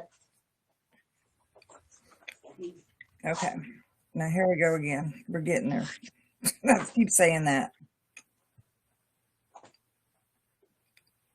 Okay, we said we're going to do Medicine Man, and I swear to God, we're going to get there this time. I'm going to destroy something. Okay. Please load.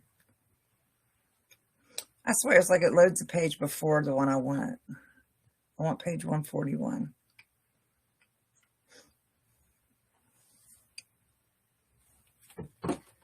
Okay.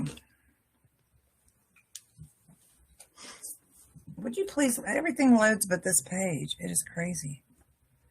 Page after it doesn't load. Oh, wait, okay. We got some pictures. I have pictures. It says Ponca Chiefs. I have Little Soldier, Little Dance, 100 years old, Big Kansas, and Indian police. Indians who assisted in preparation of this book. Wow. I don't know if I can show you. It's really neat. That guy. I'll see him. He's a pretty neat looking dude. Oh, this is the 100-year-old gentleman, I'm assuming. This is my grandfather. His name Really? was Wachiga Kajinga Little Dance. I'm a direct descendant from him. Wow. You see it, Gail? Yeah, pretty. Are you looking? Okay. I'll make sure Oh, if you were looking or not. And Yeah, this guy looks like, he looks loud and proud. Is that Misa Tonga? He's a good looking. That is Conde Tonga. Indian, Big Kansas and Indian police. He's got a badge on. He's got a badge on. Dig it. Yeah, the He's other called- guy it was says Conde Indian. Tonga. Yeah, this guy here, this elder gentleman.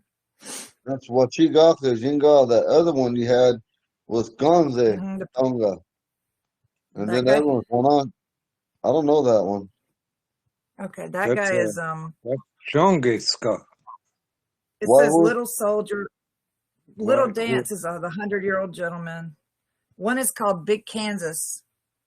Mhm. And they have Kansas this is gentleman one of with that wolf on it. I don't know this guy either. I But don't know. anyway, I think my page might be here. Let's check my page out. Yes. Since I was sort of stalling. Okay, the Medicine Man. This is chapter 11, Eagle R, if anyone's following.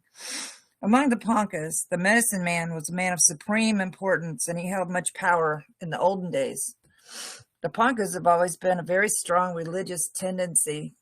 The Poncas have always been of a very strong religious tendency, and the Medicine Man was supposed to possess spiritual power, and that he could perform magic and miracles.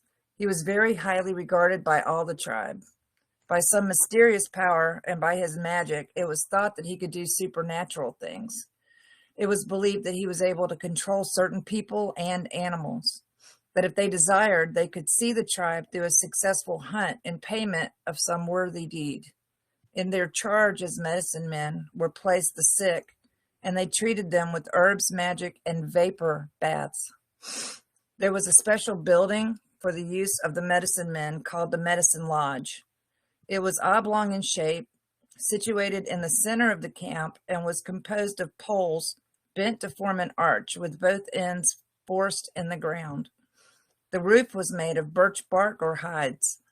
This building was used for all purposes by the medicine men. They had special mysterious meaning, not entirely confined to treating the sick. They would make medicine for many reasons. The meeting would be held usually at night, with all the medicine men of the tribe sitting around the sides on the ground, beating the drum, keeping time, while around the walls hung the scalps of the enemies that had been captured through their magic. He had a medicine bundle consisting of bits of bone, shell, mineral, and red earth.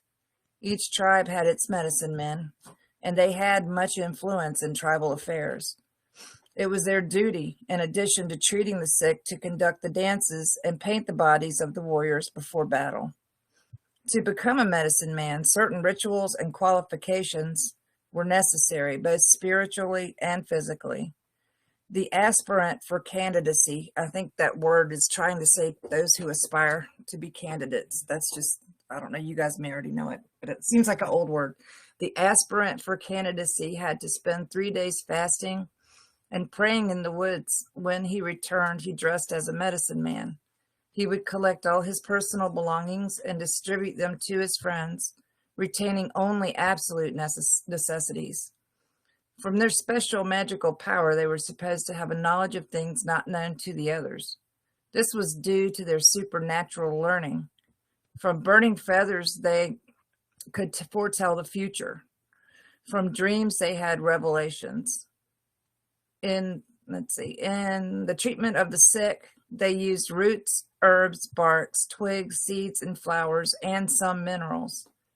His treatment was partially mystic and partly medicinal and physical, while his supernatural incantations included in his medicine a bundle of certain sacred objects.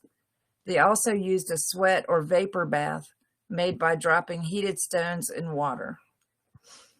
The medicine man, in making medicine for certain special occasions, wore a mask. This was thought to transform him into another being. The medicine man was supposed by the Indians to possess a certain unique power in their bodies, by means of which they could use a power of suction they possessed to extract disease from the body. Everybody okay? Yeah. Yep. Incantations were made. Okay. And incantations were made, and by this suction, pumps of the lizard, the bullfrog, and leech, the tortoise, and the garter snake, were supposed to give the medicine men this power of sucking out the disease. They were also an inspiration given the power to chant, sing, and offer prayers of a special nature by other gods. To enable them to keep in practice, as abstinence was thought to starve the gods who were within their body, they would pacify the gods by drinking blood from the arms of some person by slashing the arms of the sacrifice. In the case of serious illness, a council or sing was called of all the medicine men. Then the leading one would go into the tent of the sick person attired only in breechcloth. The patient was lying almost naked on a blanket. While the other medicine men would sing and rattle their gourds and pray, the leading medicine man would start his magic incantations. He would place his mouth over the patient's body at various places and suck the affected part to draw out the evil spirits, at the same time keeping up the rattling of the gourd. After much of this sorcery, he would suddenly jump to his feet, apparently in pain, beating his own body. Violently gesticulating and singing, he would endeavor to drive out the disease from the body of the sick. Then, calling for a basin of water and placing his mouth over it, he would deposit the basin from his mouth what he had drawn from the sick man. The procedure would be repeated for hours and hours until he was satisfied he had drawn out of the body of the patient the sin that had caused the disease. He would then make it an image or what he deemed was a resemblance to it, and this would be placed in the tent and shot full of arrows by the other medicine men, while the others kept beating the drums and singing. Following the death of the evil spirit that caused the sickness, the medicine men would wash their hands, dress, and depart. The Indian sincerely and honestly believed that the medicine man had some magic supernatural power given him by the great spirits, and that he could make a sick person well if he desired, that sickness was a punishment for a sin committed by the one who was ill. While the medicine man used mystery, wizardry, and witchery with incantations, chanting, and witchery just played upon the imaginations of the ill, he also used various drugs and herbs. And I apologize, there really aren't many commas in here. It's really kind of hard to... all were invoked in the treatment. They would work for many hours in their effort to drive out the sickness. While the Indian had no efficacious system of medicine, yet there were some useful drugs in his materia medica. Disease was thought to be partly due to an unseen evil spirit in the system of therapeutics, included appeal to the mind. I think there was a period there's supposed to be. Disease was thought to be partly due to an unseen evil spirit. Their system of therapeutics included appeal to the mind by sorcery, as well as the use of natural herbs and minerals. While not able to treat infections, disease successfully, as they had no knowledge of isolation of the contagious disease, mental conditions yielded to their treatment. The Indian did use surgical methods adequately and successfully. With no knowledge of sepsis or antisepsis, he successfully treated injuries, fractures, and wounds from arrows and spears. His surgical implements consisted largely of bone, horn, and stone implements. Keen cutting instruments were chipped from flint stones, placed on handles of wood being fastened with sinew. For fractures, the parts were immobilized with splints made of sheets of bark, wet and formed into casts to fit the part of the body being molded, while still wet to the body, or saplings which were pliable, and they were used to fasten with strips of hide. In either case, the fracture was held in place firm and without motion until union took place. After recovery had taken place, the splint was removed and the part massaged with buffalo fat and motion restored. The Indian was able to successfully reduce dislocation, and for the relief of pain, heated stones wrapped in hides were used for local heat. Poultices were made of various articles, manure being frequently used while still fresh. All Indians attribute to certain animals the power to assist in the cure of disease or medicine power. On the west side of the Rockies, it was the eagle, the maker of thunder, while on the east side of the Rockies, it was the buffalo. The Indian had many strange beliefs regarding the cause of sicknesses, not only feeling it was the punishment for some sin he committed, but also at times feeling that some animal was eating the organs and that this animal must be scared away by making a great noise to frighten him. For this purpose, the medicine men would all gather. They were recognized as being all powerful for good or evil. When an Indian desired to make medicine, he would go to the top of a high hill where he could see the country for miles and there meditate and fast for several days. Then returning to camp, he would proceed to the meeting place.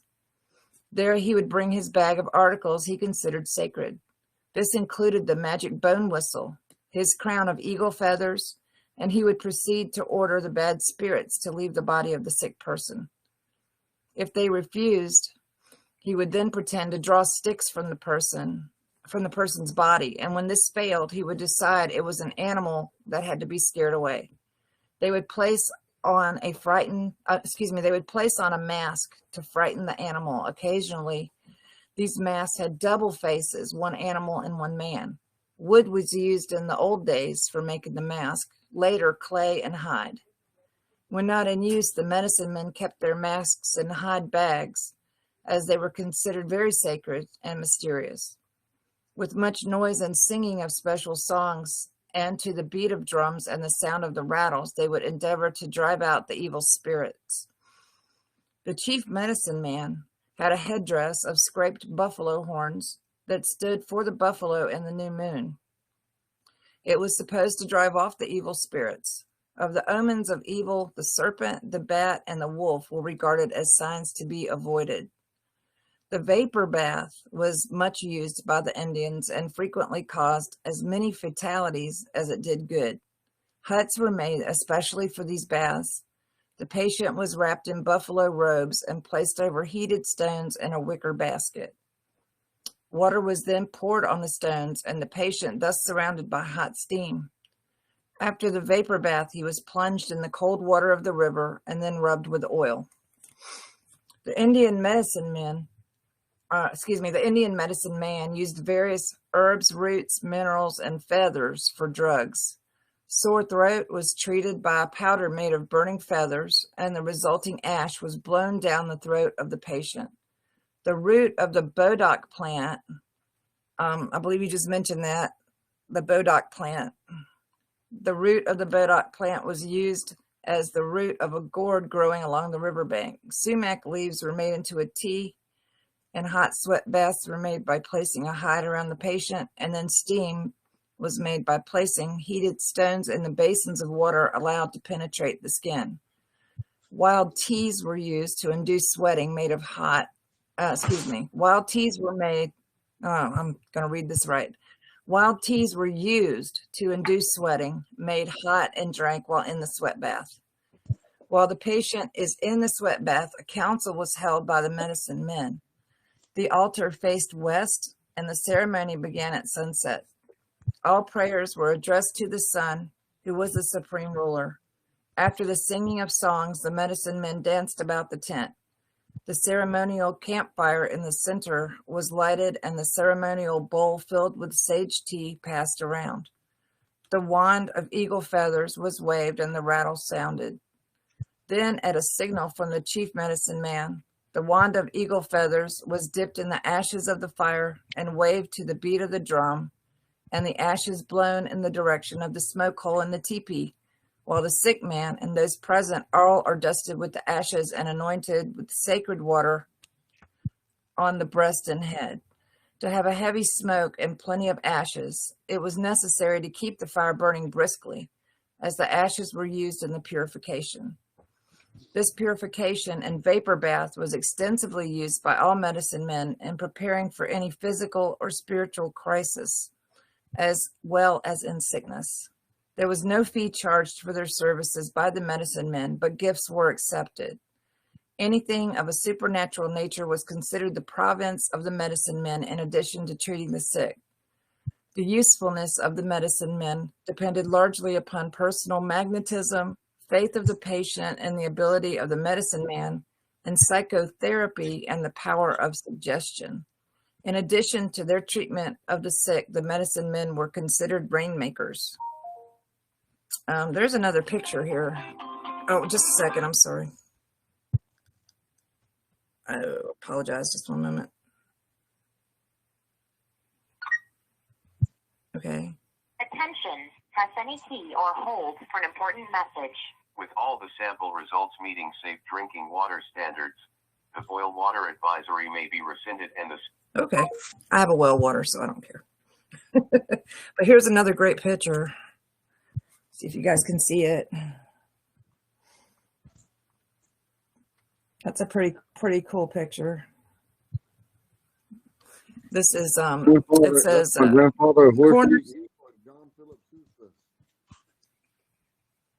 it says Cornerstone, Ponca Indian School removed at raising.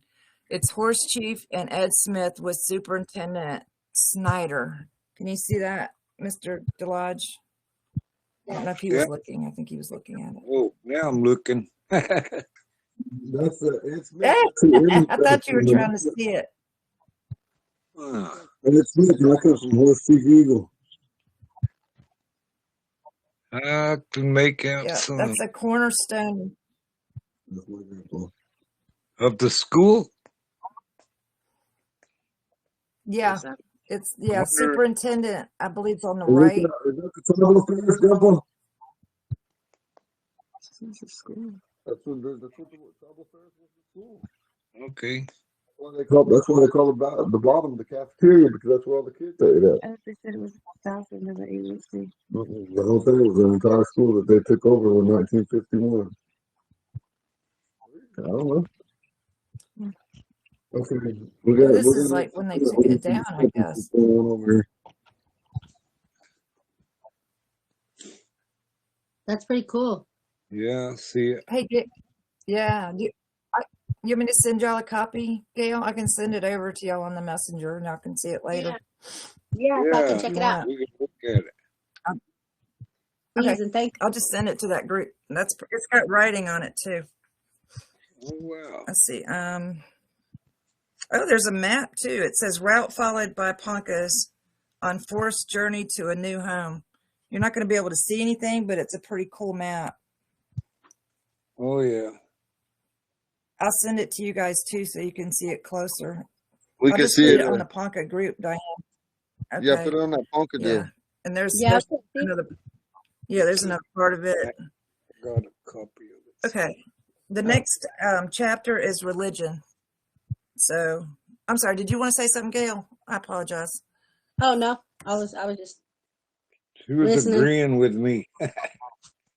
Okay, listen, you should remember that book. That's a Okay, good thing. listen, that Dr. Zimmerman that wrote that book, his informant, or the one that told him these things, was my grandfather, White Eagle, Klilatska. And I want to make, even though that book ain't as detailed as Walks on the Ground, but my grandfather, White Eagle, didn't talk English either. But my point is you see how much it talked about. You go read that Walks on the Ground, and it won't talk about stuff like that. Where it talks about a lot of good stuff, but just think if we had a real interpreter to interpret what my grandpa White Eagle had to say. Yeah. And you look at That would be and you look at great. that. That'd be neat. When you look at that. You look at that Ponca Sundance, Ponca Indian Sundance in Indian Territory. My grandpa White Eagle gave a description of almost exactly how, but the guy that interviewed him with an interpreter didn't ask him why they did certain things, and some of them we have to speculate.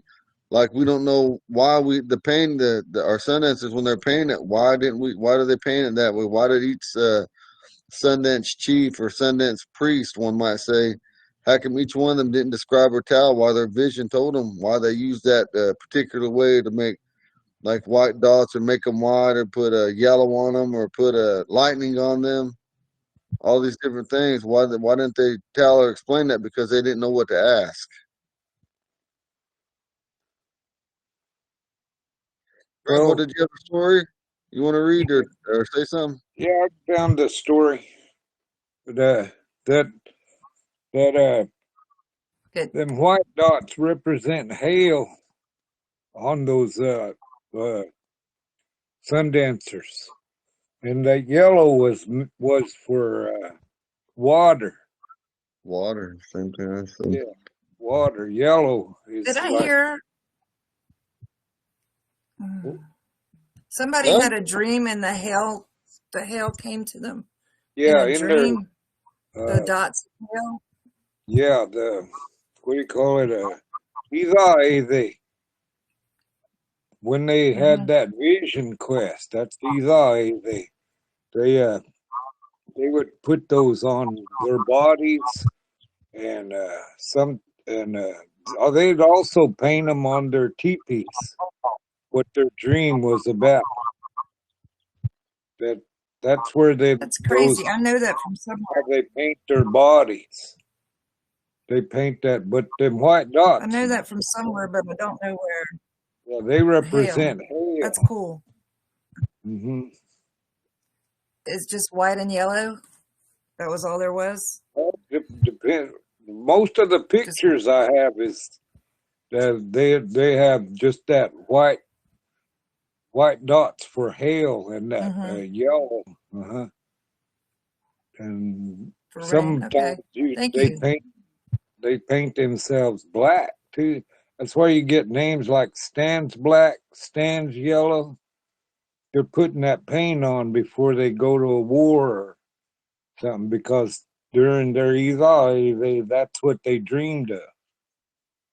Some of them have corn planted on the side of the corn plant painted on the side of their teepees, or a horse rearing up, or a running horse.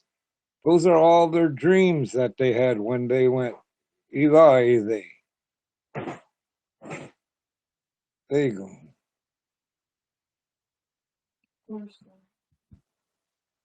Thank you. Can y'all hear? That was really, Mhm. Yes. Okay. yeah, I can hear you.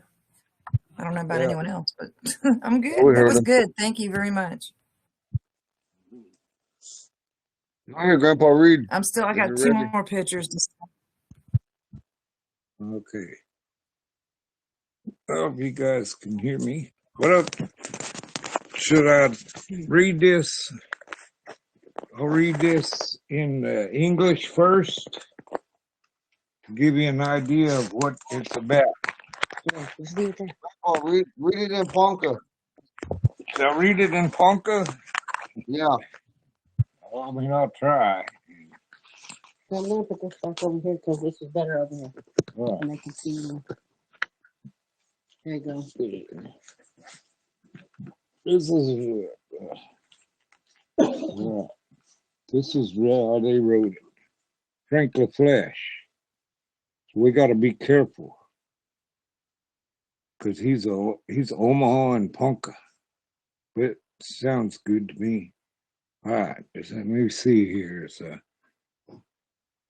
Westingei ama they ama egi they usni linke di ahi biama aho vati ajihti na shonshti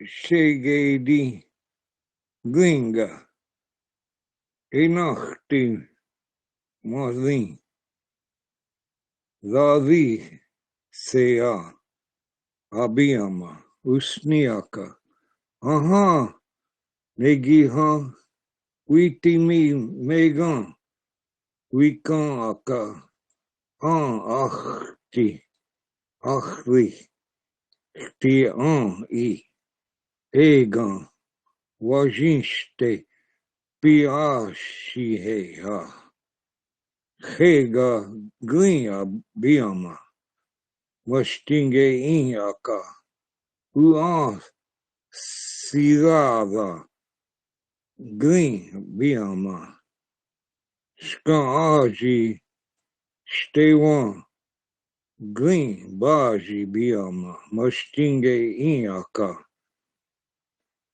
skan aji egan glingaha abiama usniaka ankaji negiha ve egimon shon egive usniaka abai ave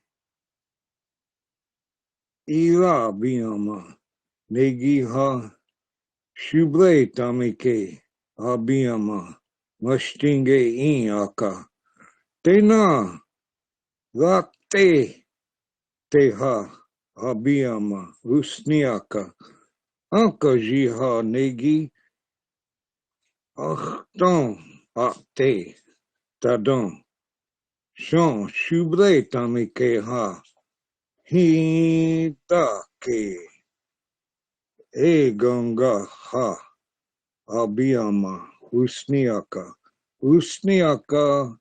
ali ashi ala bi egon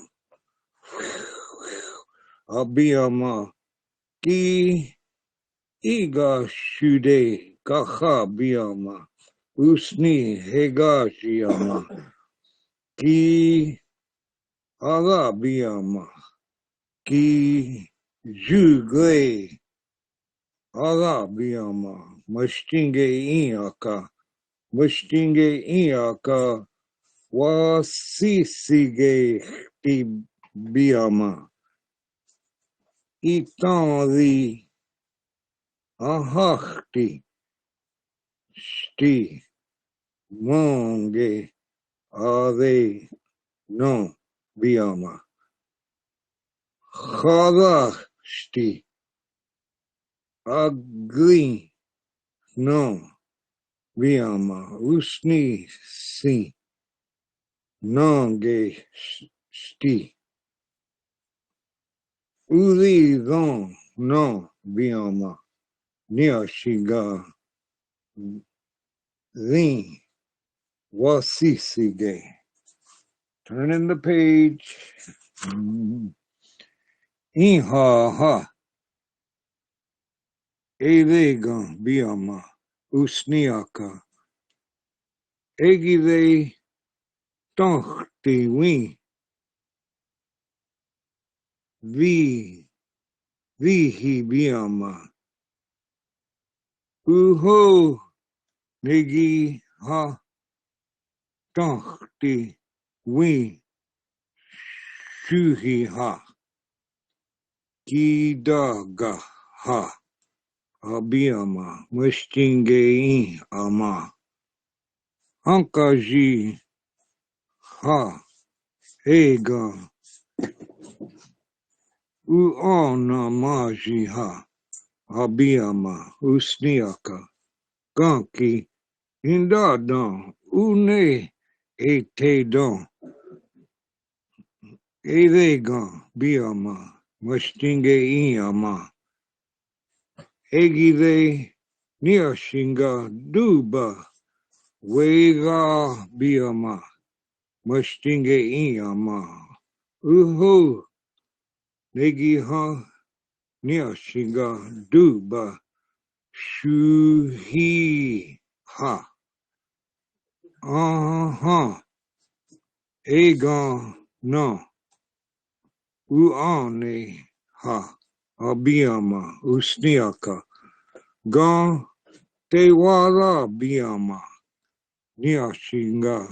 Ke wain agla biama. Wain aga biama. Ki uhan biama. Niashinga. Gonka. Vitushka. Kile kulaga ha. Non pehi. Kia. Eblegan. Abiama. Usniaka. Ni deva biama. Uchpe. Uinji biama. Niashinga. Tanuka te. Wiega. Wablata maji ha no. Ma ha. Abiama. Mastingeak iaka. Wei biama. Umaete. Vasni biama. Ki shi abai ave. Ila biama. Usniaka. Angale tai. Mastinge abiama. Usniaka. Ankaji negiha. Vino. Ma. Vinga abiama. Mastinge iaka. Usniaka. Si. Usni. Gaha beega. Si. Ala biama. Ileama. Ki. Mastinge iaka. Usni. Gaha. Vinke. Imaha biama. Timiha. Winegi. Indadon. Non pe an. Non pe a. Vinegi. Non pe. Vingi. He. Ankaji. Timiha. We a. Ste. Non pe aton. Ha. Achtung, winegi nampe zinge tadon. Winegi nampe zinge he. Abiyama wauaka. Ankaji timiha. Wieste no. Anhiva no ma ha. Achtung, winegi nampe zinge tadon. Vinegi don donga don non pehe. Egon egon eska eblegon ha abiama mastingeaka. We ilabe egon devon biama pa lon masa biego in agwe biama usniaka aka aki biama mastinge in win on watan they are in stonsti avi ashi ale I abiama wauaka egive taze ki akibeama mastinge inaka negiha shelon tostongata win abiama gi on they la biama ki tehti ala biama usniaka wa uzinke inachti uste ama adon edton editon I mean usnichti ajina ama shaitan. That's the end. Did you guys understand any of that? I understood rabbit. I think I Yeah, heard about a fish. I heard the word no a lot. yeah. Onkazi. Good. I can read it to you and how it, when the way they translate it says that the rabbit was going somewhere. It came to pass that he reached the place where the winter was dwelling. Well, you made it. A rule not to come here at all in the past. Sit by those things near you. On what very important business have you been traveling? Yes, O mother's brother and my father's sister. My grandmother has altogether beaten the life out of me. So I have been coming here in a bad humor, said the rabbit. The rabbit was crying. He continued hopping to and fro. The rabbit did not sit still at all. Do sit still, said the winter. O mother's brother, I always do this. At length the winter spoke about going hunting. O mother's brother, I will go with you, said the rabbit. Why? You would be apt to die, said the winter. No, O mother's brother, how is it possible for me to die? I will go with you at all events. Let us see. Do so, said the winter. The winter, having gone out, said, and made a fine driving snowstorm, a blizzard. It was very cold, and when he departed, the rabbit went with him. The rabbit was very active. He continued going and running very far ahead of the winter, and he was coming back repeatedly. He also went running many times around the winter as he was moving along. The person in motion is truly active, thought the winner. By and by, the rabbit scared up a deer. Oh ho, oh mother's brother, a deer has reached you. Shoot it, said the rabbit. No, such I do not seek, said the winner. And the rabbit thought, what can he be seeking? After a while, the rabbit, in moving along, discovered some men. Oh ho, oh mother's brother, some men have come to you. Yes, such only do I seek, said the winner, and he killed them. He carried the dead men homeward on his back.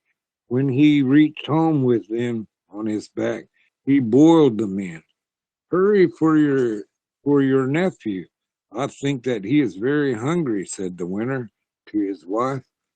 She cooked them until they were done. They they filled for him, the rabbit, a dish with the human flesh meat. I am not accustomed to eating such food, said the rabbit. He gave it back to them. When the provisions had been devoured, again the winner spoke of going hunting. Let us go, rabbit, said the winner. No, O mother's brother, you go alone, said the rabbit. The winter, having made cold weather again, went again. When he had gone, the rabbit questioned the winter's wife. O father's sister, what does my mother's brother fear? Your mother's brother has nothing to fear. No, no, O father's sister, even I have something to fear. How is it possible for my mother's brother to have nothing to fear? Your mother's brother has nothing to fear, said the woman. No, O father's sister, even I am used to being scared. How is it possible for my mother's brother to have nothing to fear? Yes, your mother's brother fears the head of a Rocky Mountain sheep. Yes, just so I thought it might be, said the rabbit. Having found one, he killed it. Having cut off its head with a knife, he carried it homeward on his back. The winter reached his home. In which direction has the rabbit gone? He has just gone out of the lodge, said the woman. After a while, when it was dusk, the rabbit reached home. O mother's brother, what round object by you is the head of a Rocky Mountain sheep? He said. When he had thrown it suddenly towards him, the winter became altogether dead. Only the woman remained. Therefore, from that cause, or from that time, it has not been very cold as a rule. Shown. See, that's how come we don't have glaciers no more, because that rabbit killed the old man winter. Good enough. That's one of them songs. I haven't read it in a long time, but there's some words in there that are kind of hard for me to comprehend. But underneath each word is like egile. It came to pass. Bushtinge, that's the rabbit. Aka means the. Ikon is his grandmother. Vinke, that's like THE, but she's in a familiar place. Enochdi, only very. That's a good story, Dad. Tigle, he went in a lodge. Jugiglon, he with his own. Biama, as they say. Ki, that's like, oh, and. Yeah. Ki, and. K-E? Key. Oh, K-I. Yeah, key. K-I, the I makes an E sound. E sound. Okay. Eggy they. Eggy they. The E makes an A sound. E makes an A sound. Got it. Yeah, I keep forgetting. I all got the English E won't leave. I know, you gotta say the I makes a E sound, Mm-hmm. and the E makes a sound. Mm-hmm. And then with that little tail under it would be Yeah. nasalized. E. E. Like when you say Mustinge E. It's Nah. Mustinge. E. It's Mustinge. E. E. E. There you go. Yeah. E. Mustinge E. I'm going to use this until I remember. That worked. E. Yeah. Like saying one. We. We. You hear it? Yeah, I hear it. We. Yeah. We. Mm-hmm. And there's that dot following that E means it goes on like E. E. Okay. Yeah. That's without the dot. E Okay. with the dot. Oh, okay. Like Okay. 2 or Thank 3 you. E's written in a row. There you go. There you go. There you go. I mean, that's right. That's right. Okay. I'm going to write that down before I forget. There you go. That's spelled E G A with a tail. Okay. Thank you. There you go. Yeah, you have to get the Waglishkas right. The what? Glishkas. What are they? Those What are are your bugs. accents. Oh, okay. Little bitty bugs. Yeah, Waglishka actually is a little bug. Oh, a Like little bug. headlights, you would say headlights, you would call them Waglishka. Waglishka. Well, I know what those are. Don't like them. Don't like them. Fighting them ever since my little girls were small. Oh, they pick them up from everywhere. They pick them up from everywhere. My little sister had them once, and I'm not sure she ever got rid of them for a long time.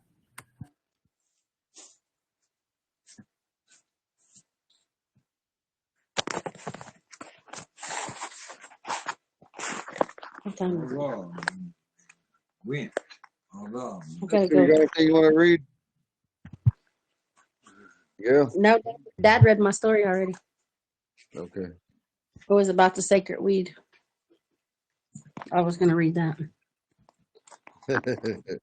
Didn't you have another one you were talking about though? After the sacred weed, you said something else yesterday. Oh yeah, there was a story.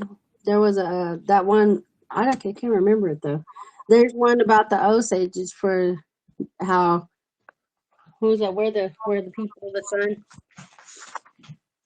In that book, there's a story.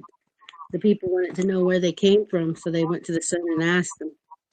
And the sun told the people that he was the mother, or he was their father, and the moon was their mother. And that's just the way it was. It's a. I gotta get ready to go dig a garden out, so I'm gonna leave you guys with that. Well, good luck with your garden, darling. Right on. Maybe she has a spade over there. Yeah.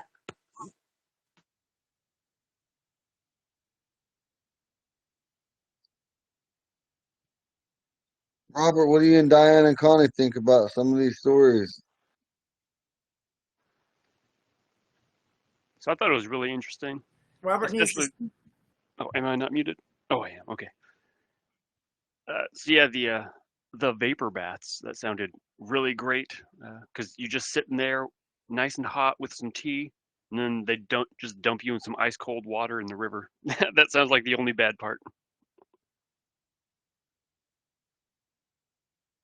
Sounds kind of like the polar plunge, doesn't it? Well, remember them vapor baths are talking about? Those are sweat lodge.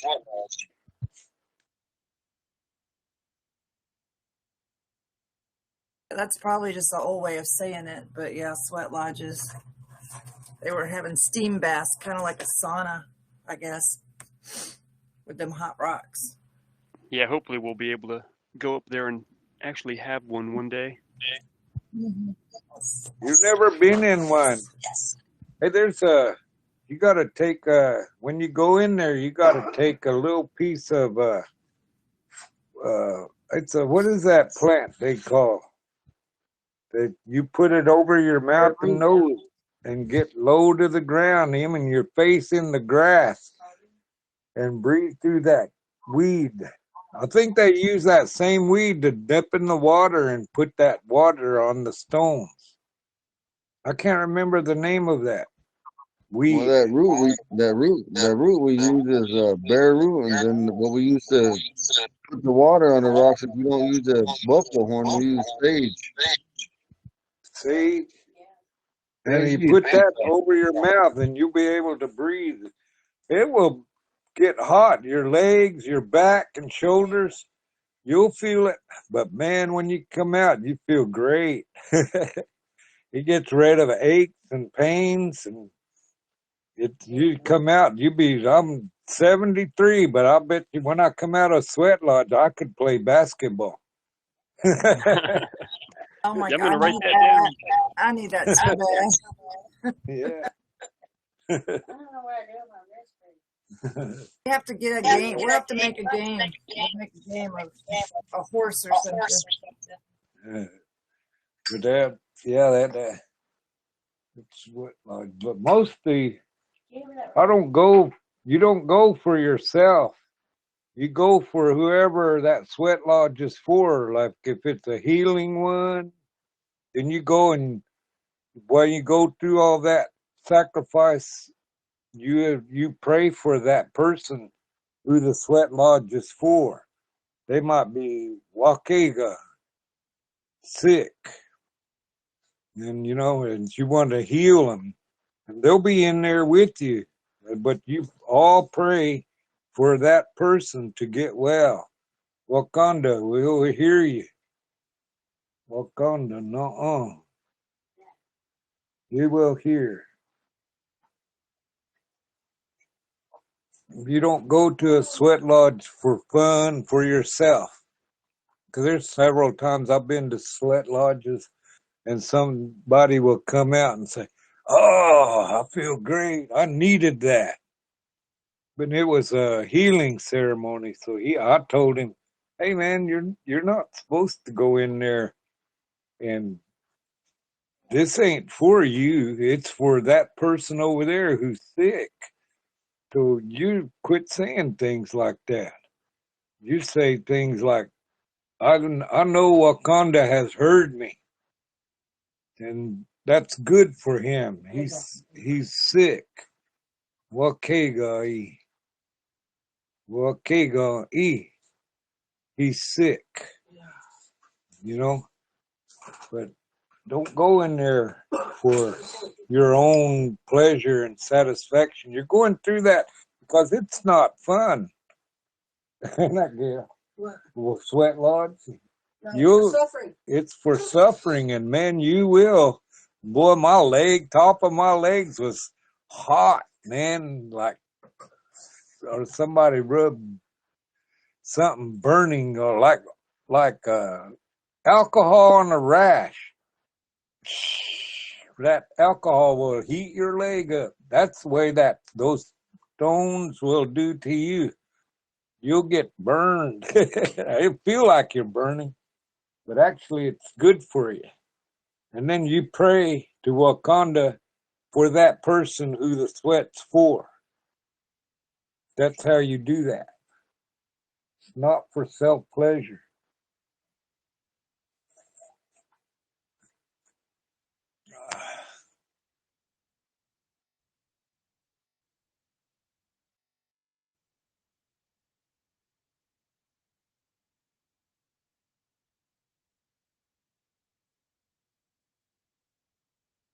How long do you generally stay in a sweat lodge when you go in?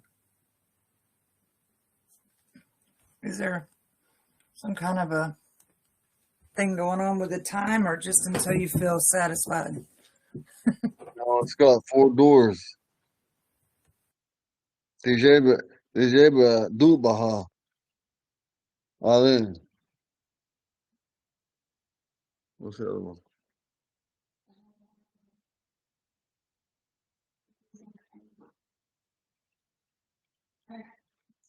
Does anybody got anything they want to say?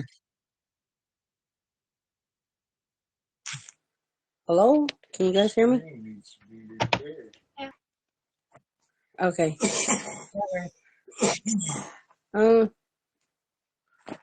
Yeah. Sorry, guys. My screen's all messed up, so it'll glitch. I have glitches on my phone. It just looks a It'll shut my. little blurry maybe, but it doesn't look bad.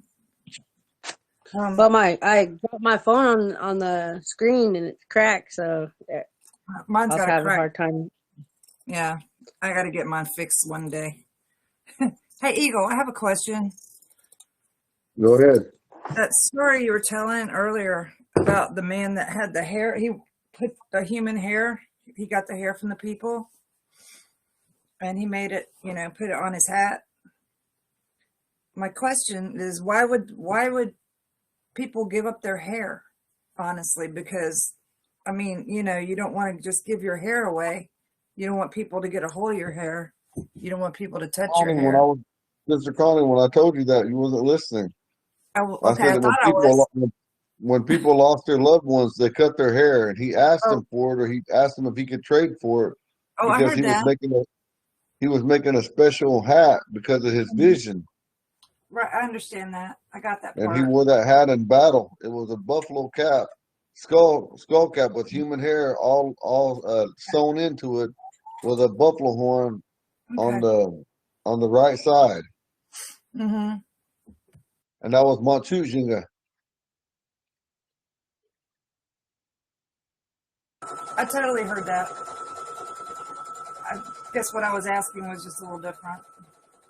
Maybe I was asking the wrong question. You got it right, sister. Hold on, you guys hear now? There you go. I think I fixed it. Can you hear me? So you can just back up. Sit back. Yeah. Yeah.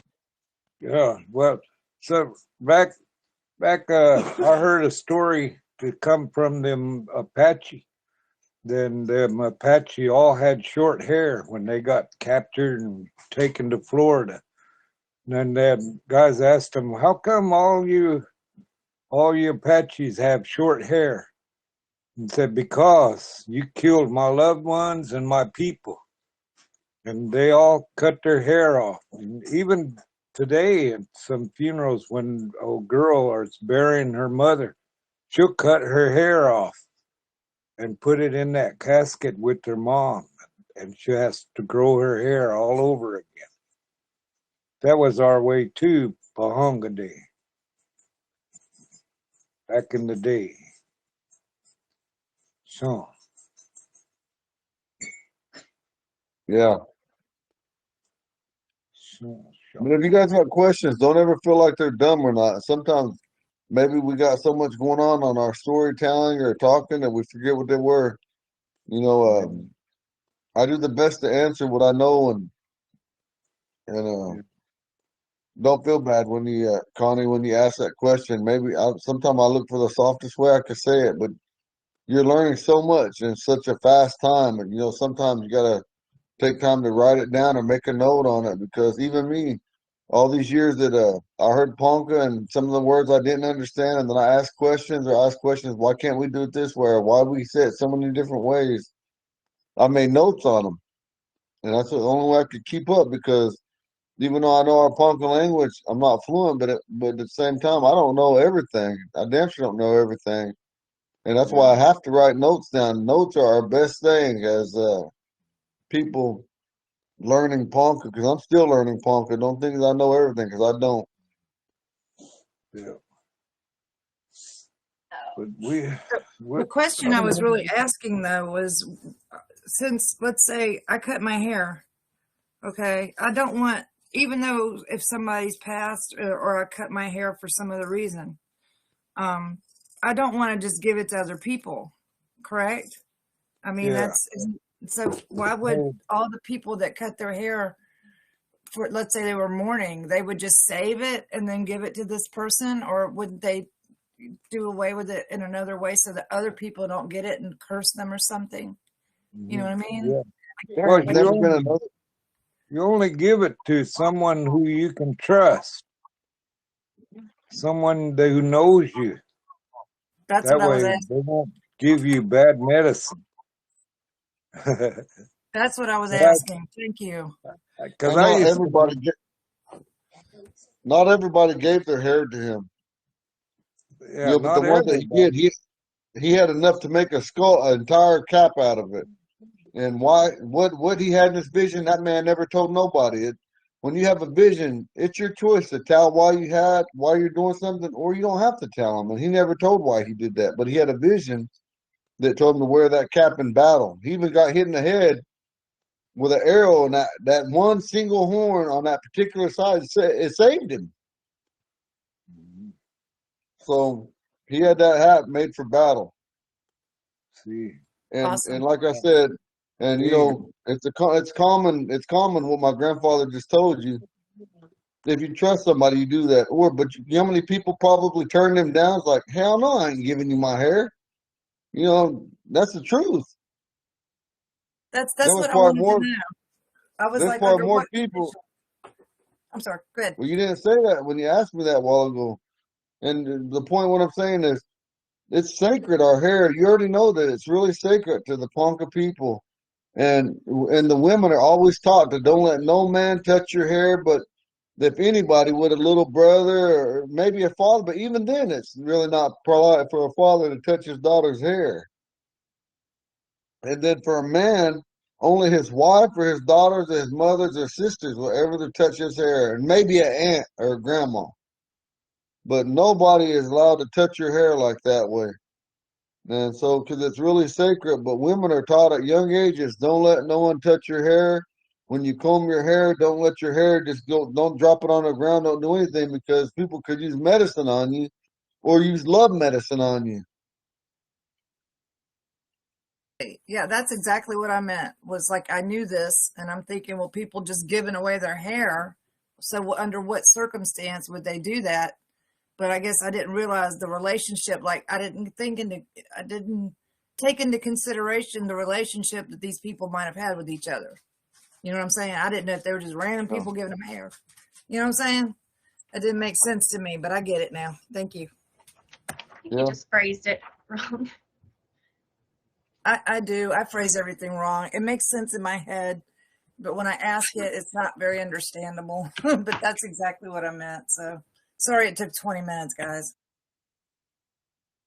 What do you mean, sister? This is what this class was. This is the place to ask anything because when we don't understand, like even there's like my grandpa knew, there's stuff about these songs that he knows that I don't know. I don't know everything. And when he talks or he reads in Punk or something, I just listen because there's so much that I do know, and then there's so much that I do not know. And so, I have to be humble from anybody, and there's things that you guys could teach me that I got to learn from that. When one doesn't learn from the things that's told from them, you know, and most generally when a person's like that, it's because they think they know everything. And as this Ponca people, it doesn't matter. Even our fluent speakers did not know everything because in our Ponca culture and the different societies and the different clans that we got, different genre of songs, not everybody is allowed to sing. Not everybody is allowed to do stuff. And sometimes when we do stuff that are wrong or against the tribe, there's certain things we can't participate in. And like with me, I was bad to the community and I set out 11 years.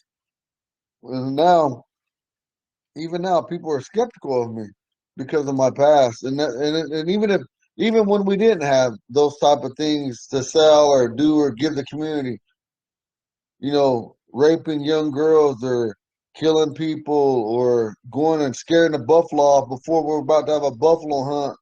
And that's why they had Thamon on shit, Buffalo Police, because they took care of the ceremonies. They took care and made sure the buffalo hunt that people didn't go run off and try to go, one person or two people go off and scare all the buffalo away and ruin it for the rest of the tribe. What do you think happened to them? They got whipped. They literally got whipped, or they got the what you call it, banished. And so we got all these different things that we all individually know, and at this time we have to take everything we know and put it together. Our people up in Niobrara, our people in White Eagle, our people all over the United States in the South, the East Coast, West Coast, North, from Mexico to Canada. We have to come together and collect everything that we got that our elders told us, our grandparents or uncles or aunties. We have to remember that today. If we don't remember that today, it's going to be gone tomorrow. We're a remnant, but the one thing I can tell you about the Ponca people, we still have fluent speakers. We have to strive to learn the language to preserve the culture. It's not the other way around. The culture preserves the language. It is the language that preserves the culture. And today, we're on the brink of our language being extinct, despite what some of our counterparts say. It'll never be extinct. It'll be in our DNA. That's not true. We'll always be Ponca, but our language will not always be here. You guys, you men and women, are at the front line of the battle that the English language is dominating us. It's killing the very heart of the Ponca people. You guys are today, Robert, Connie, Diane, Grandpa, all those that are going to hear this, all those that aren't here today that usually come, all those that are learning from different teachers or different people, all you men and women that are learning the Ponca language as a whole are the last of the frontier warriors that stand against this vast English language that is killing all languages. We're trying. Remember that. Mhm. There you go. There you go. Mhm. Huh? That's a lot of shit to eat right now. That's a lot of stuff to think and take in. And you guys are the last of it.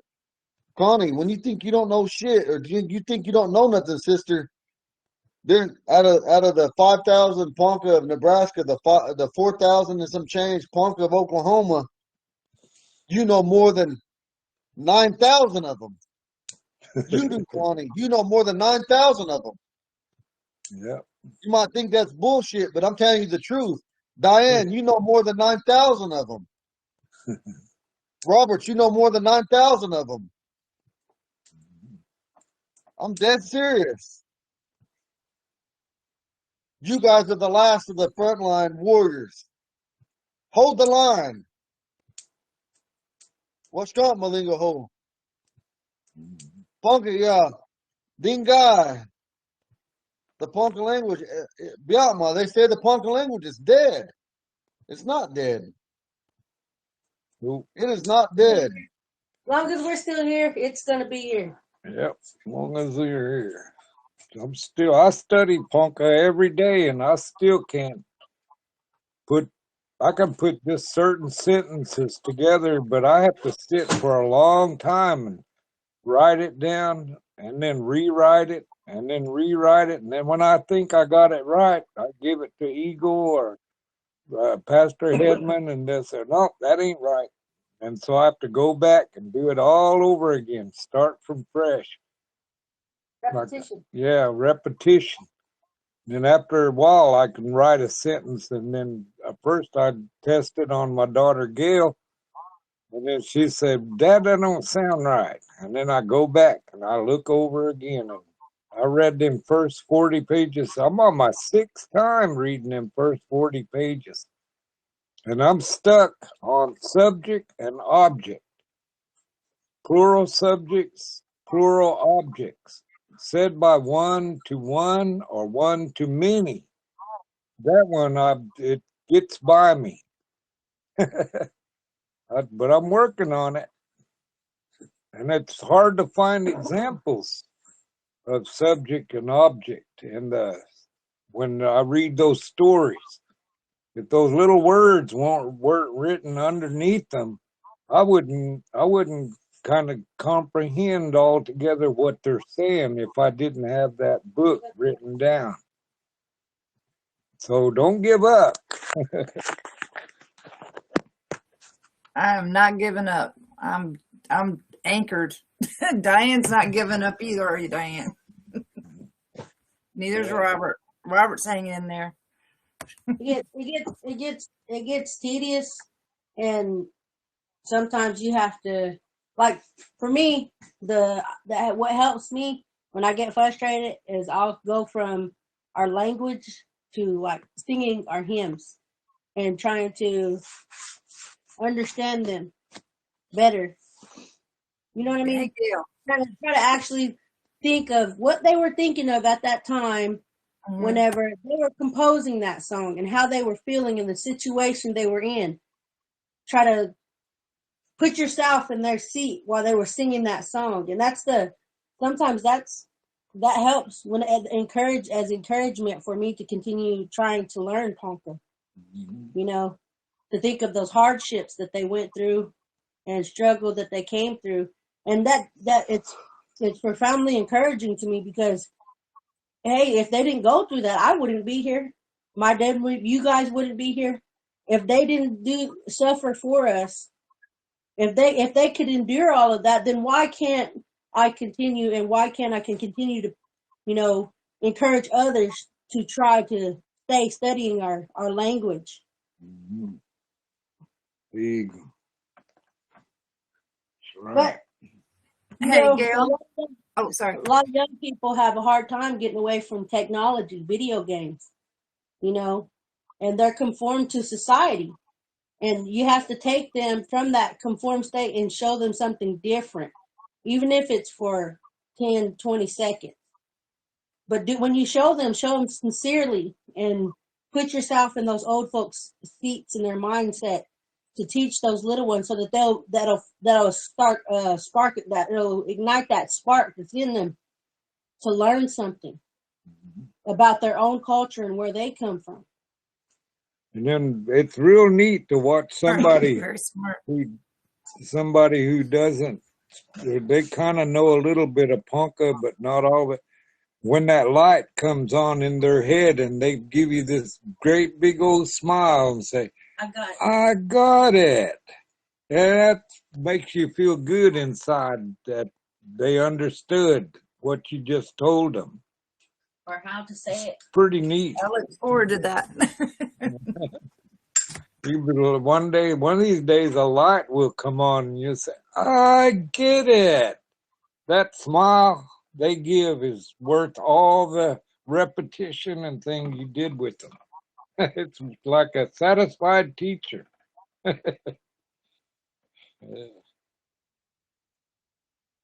like Gail's idea of, hey, Gail, tell about, you were saying yesterday about like with the accent marks going up and down, and when you were singing, like when you sing and you use it to do the accent marks. I bet they would. I really enjoyed you talking about that. Okay. I think it might help. Okay, so like with the accent marks, what I was sitting here having trouble trying to memorize, these words and say these things. Anyways, my dad was like, I would sing like hymns and stuff, I was walking around singing them, because, God said, praise me all throughout the day. So that's what I was doing in song. I was walking around singing, and then Dad will try to teach me Ponca. I was having a hard time saying, we pache lichti shuble. I approach humbly, if I'm not correct. If I'm not mistaken, is that correct, Eagle? Yeah. And I couldn't say it. And he said, think about a song. He said, think of those songs, how you sing them. He said, sing that. So I did. I sang it, and it came out. We pache lichti shuble. We pache lichti shuble. I sang that, and it was like a veil was lifted. I was like, oh, okay, I get it. So those accents, how you say it, is an uptick in the word, and a drawn out, in the word, extent or a lift, a rise, and then a fall in the word, just like in the melodies of our songs. And I was like, wow, I think that's pretty cool if you think about it. And I grew up listening to a lot of Ponca songs. I used to sleep with my grandmother, and she would sing me to sleep at night.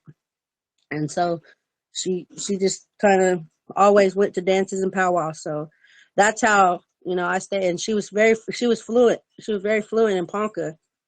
And so that's kind of how I was sitting there listening. And some days I could hear the rhythm in her language when she would say stuff. Like one day she was sitting at a table talking with my other grandma. They're sitting there speaking Ponca, and she used to keep graham crackers. My grandmother Josetta used to keep graham crackers by her chair and butterscotch. And I was trying to go get a butterscotch out of that little bowl by her, and she said she was talking Ponca. She looked at me and said, "Leave that alone." And then in Ponca, after she said, "Leave that alone" in English, in Ponca, she said, "Tiga hemonia." Go outside and play, you know? So I was like, and that to be able to go from speaking Ponca, transitioning from that Ponca language into just to say something, one thing in English, and then jump right back into Ponca, that right there is the hardest thing I've ever, you have to take your mindset out of the English and modernized world. And you have to like for me, that's how I do it. I'll start singing Ponca hymns to take my mindset out of the modernized world and the English language, and like kind of shutting off an English switch in my head and turning that Ponca switch on so that I could learn this language so that, like Eagle said, we could stand at the front line and keep pushing. I don't know if you guys could hear me though. I heard everything. I I heard. thought Yeah. I just said all that, Yeah. and you guys didn't hear me. I was like, dang, I said all that and didn't get nothing. All that. Now I just keep my And then, microphone off because I tend to make noise. I talk to myself. and did you hear how her Over here going, grandma Josephine, she told her to go play. She said, "Tigaje mali." You see, even that way, a woman talks that way. She don't have to say "Tigaje mali," but that's the correct way. But women can get away with that. And you go back to our other lessons that we taught on here. I state that, and I even handwrote it on some of these things. I saved to this laptop that a woman can get away with that, but a man cannot. And she told Yeah, her to go play.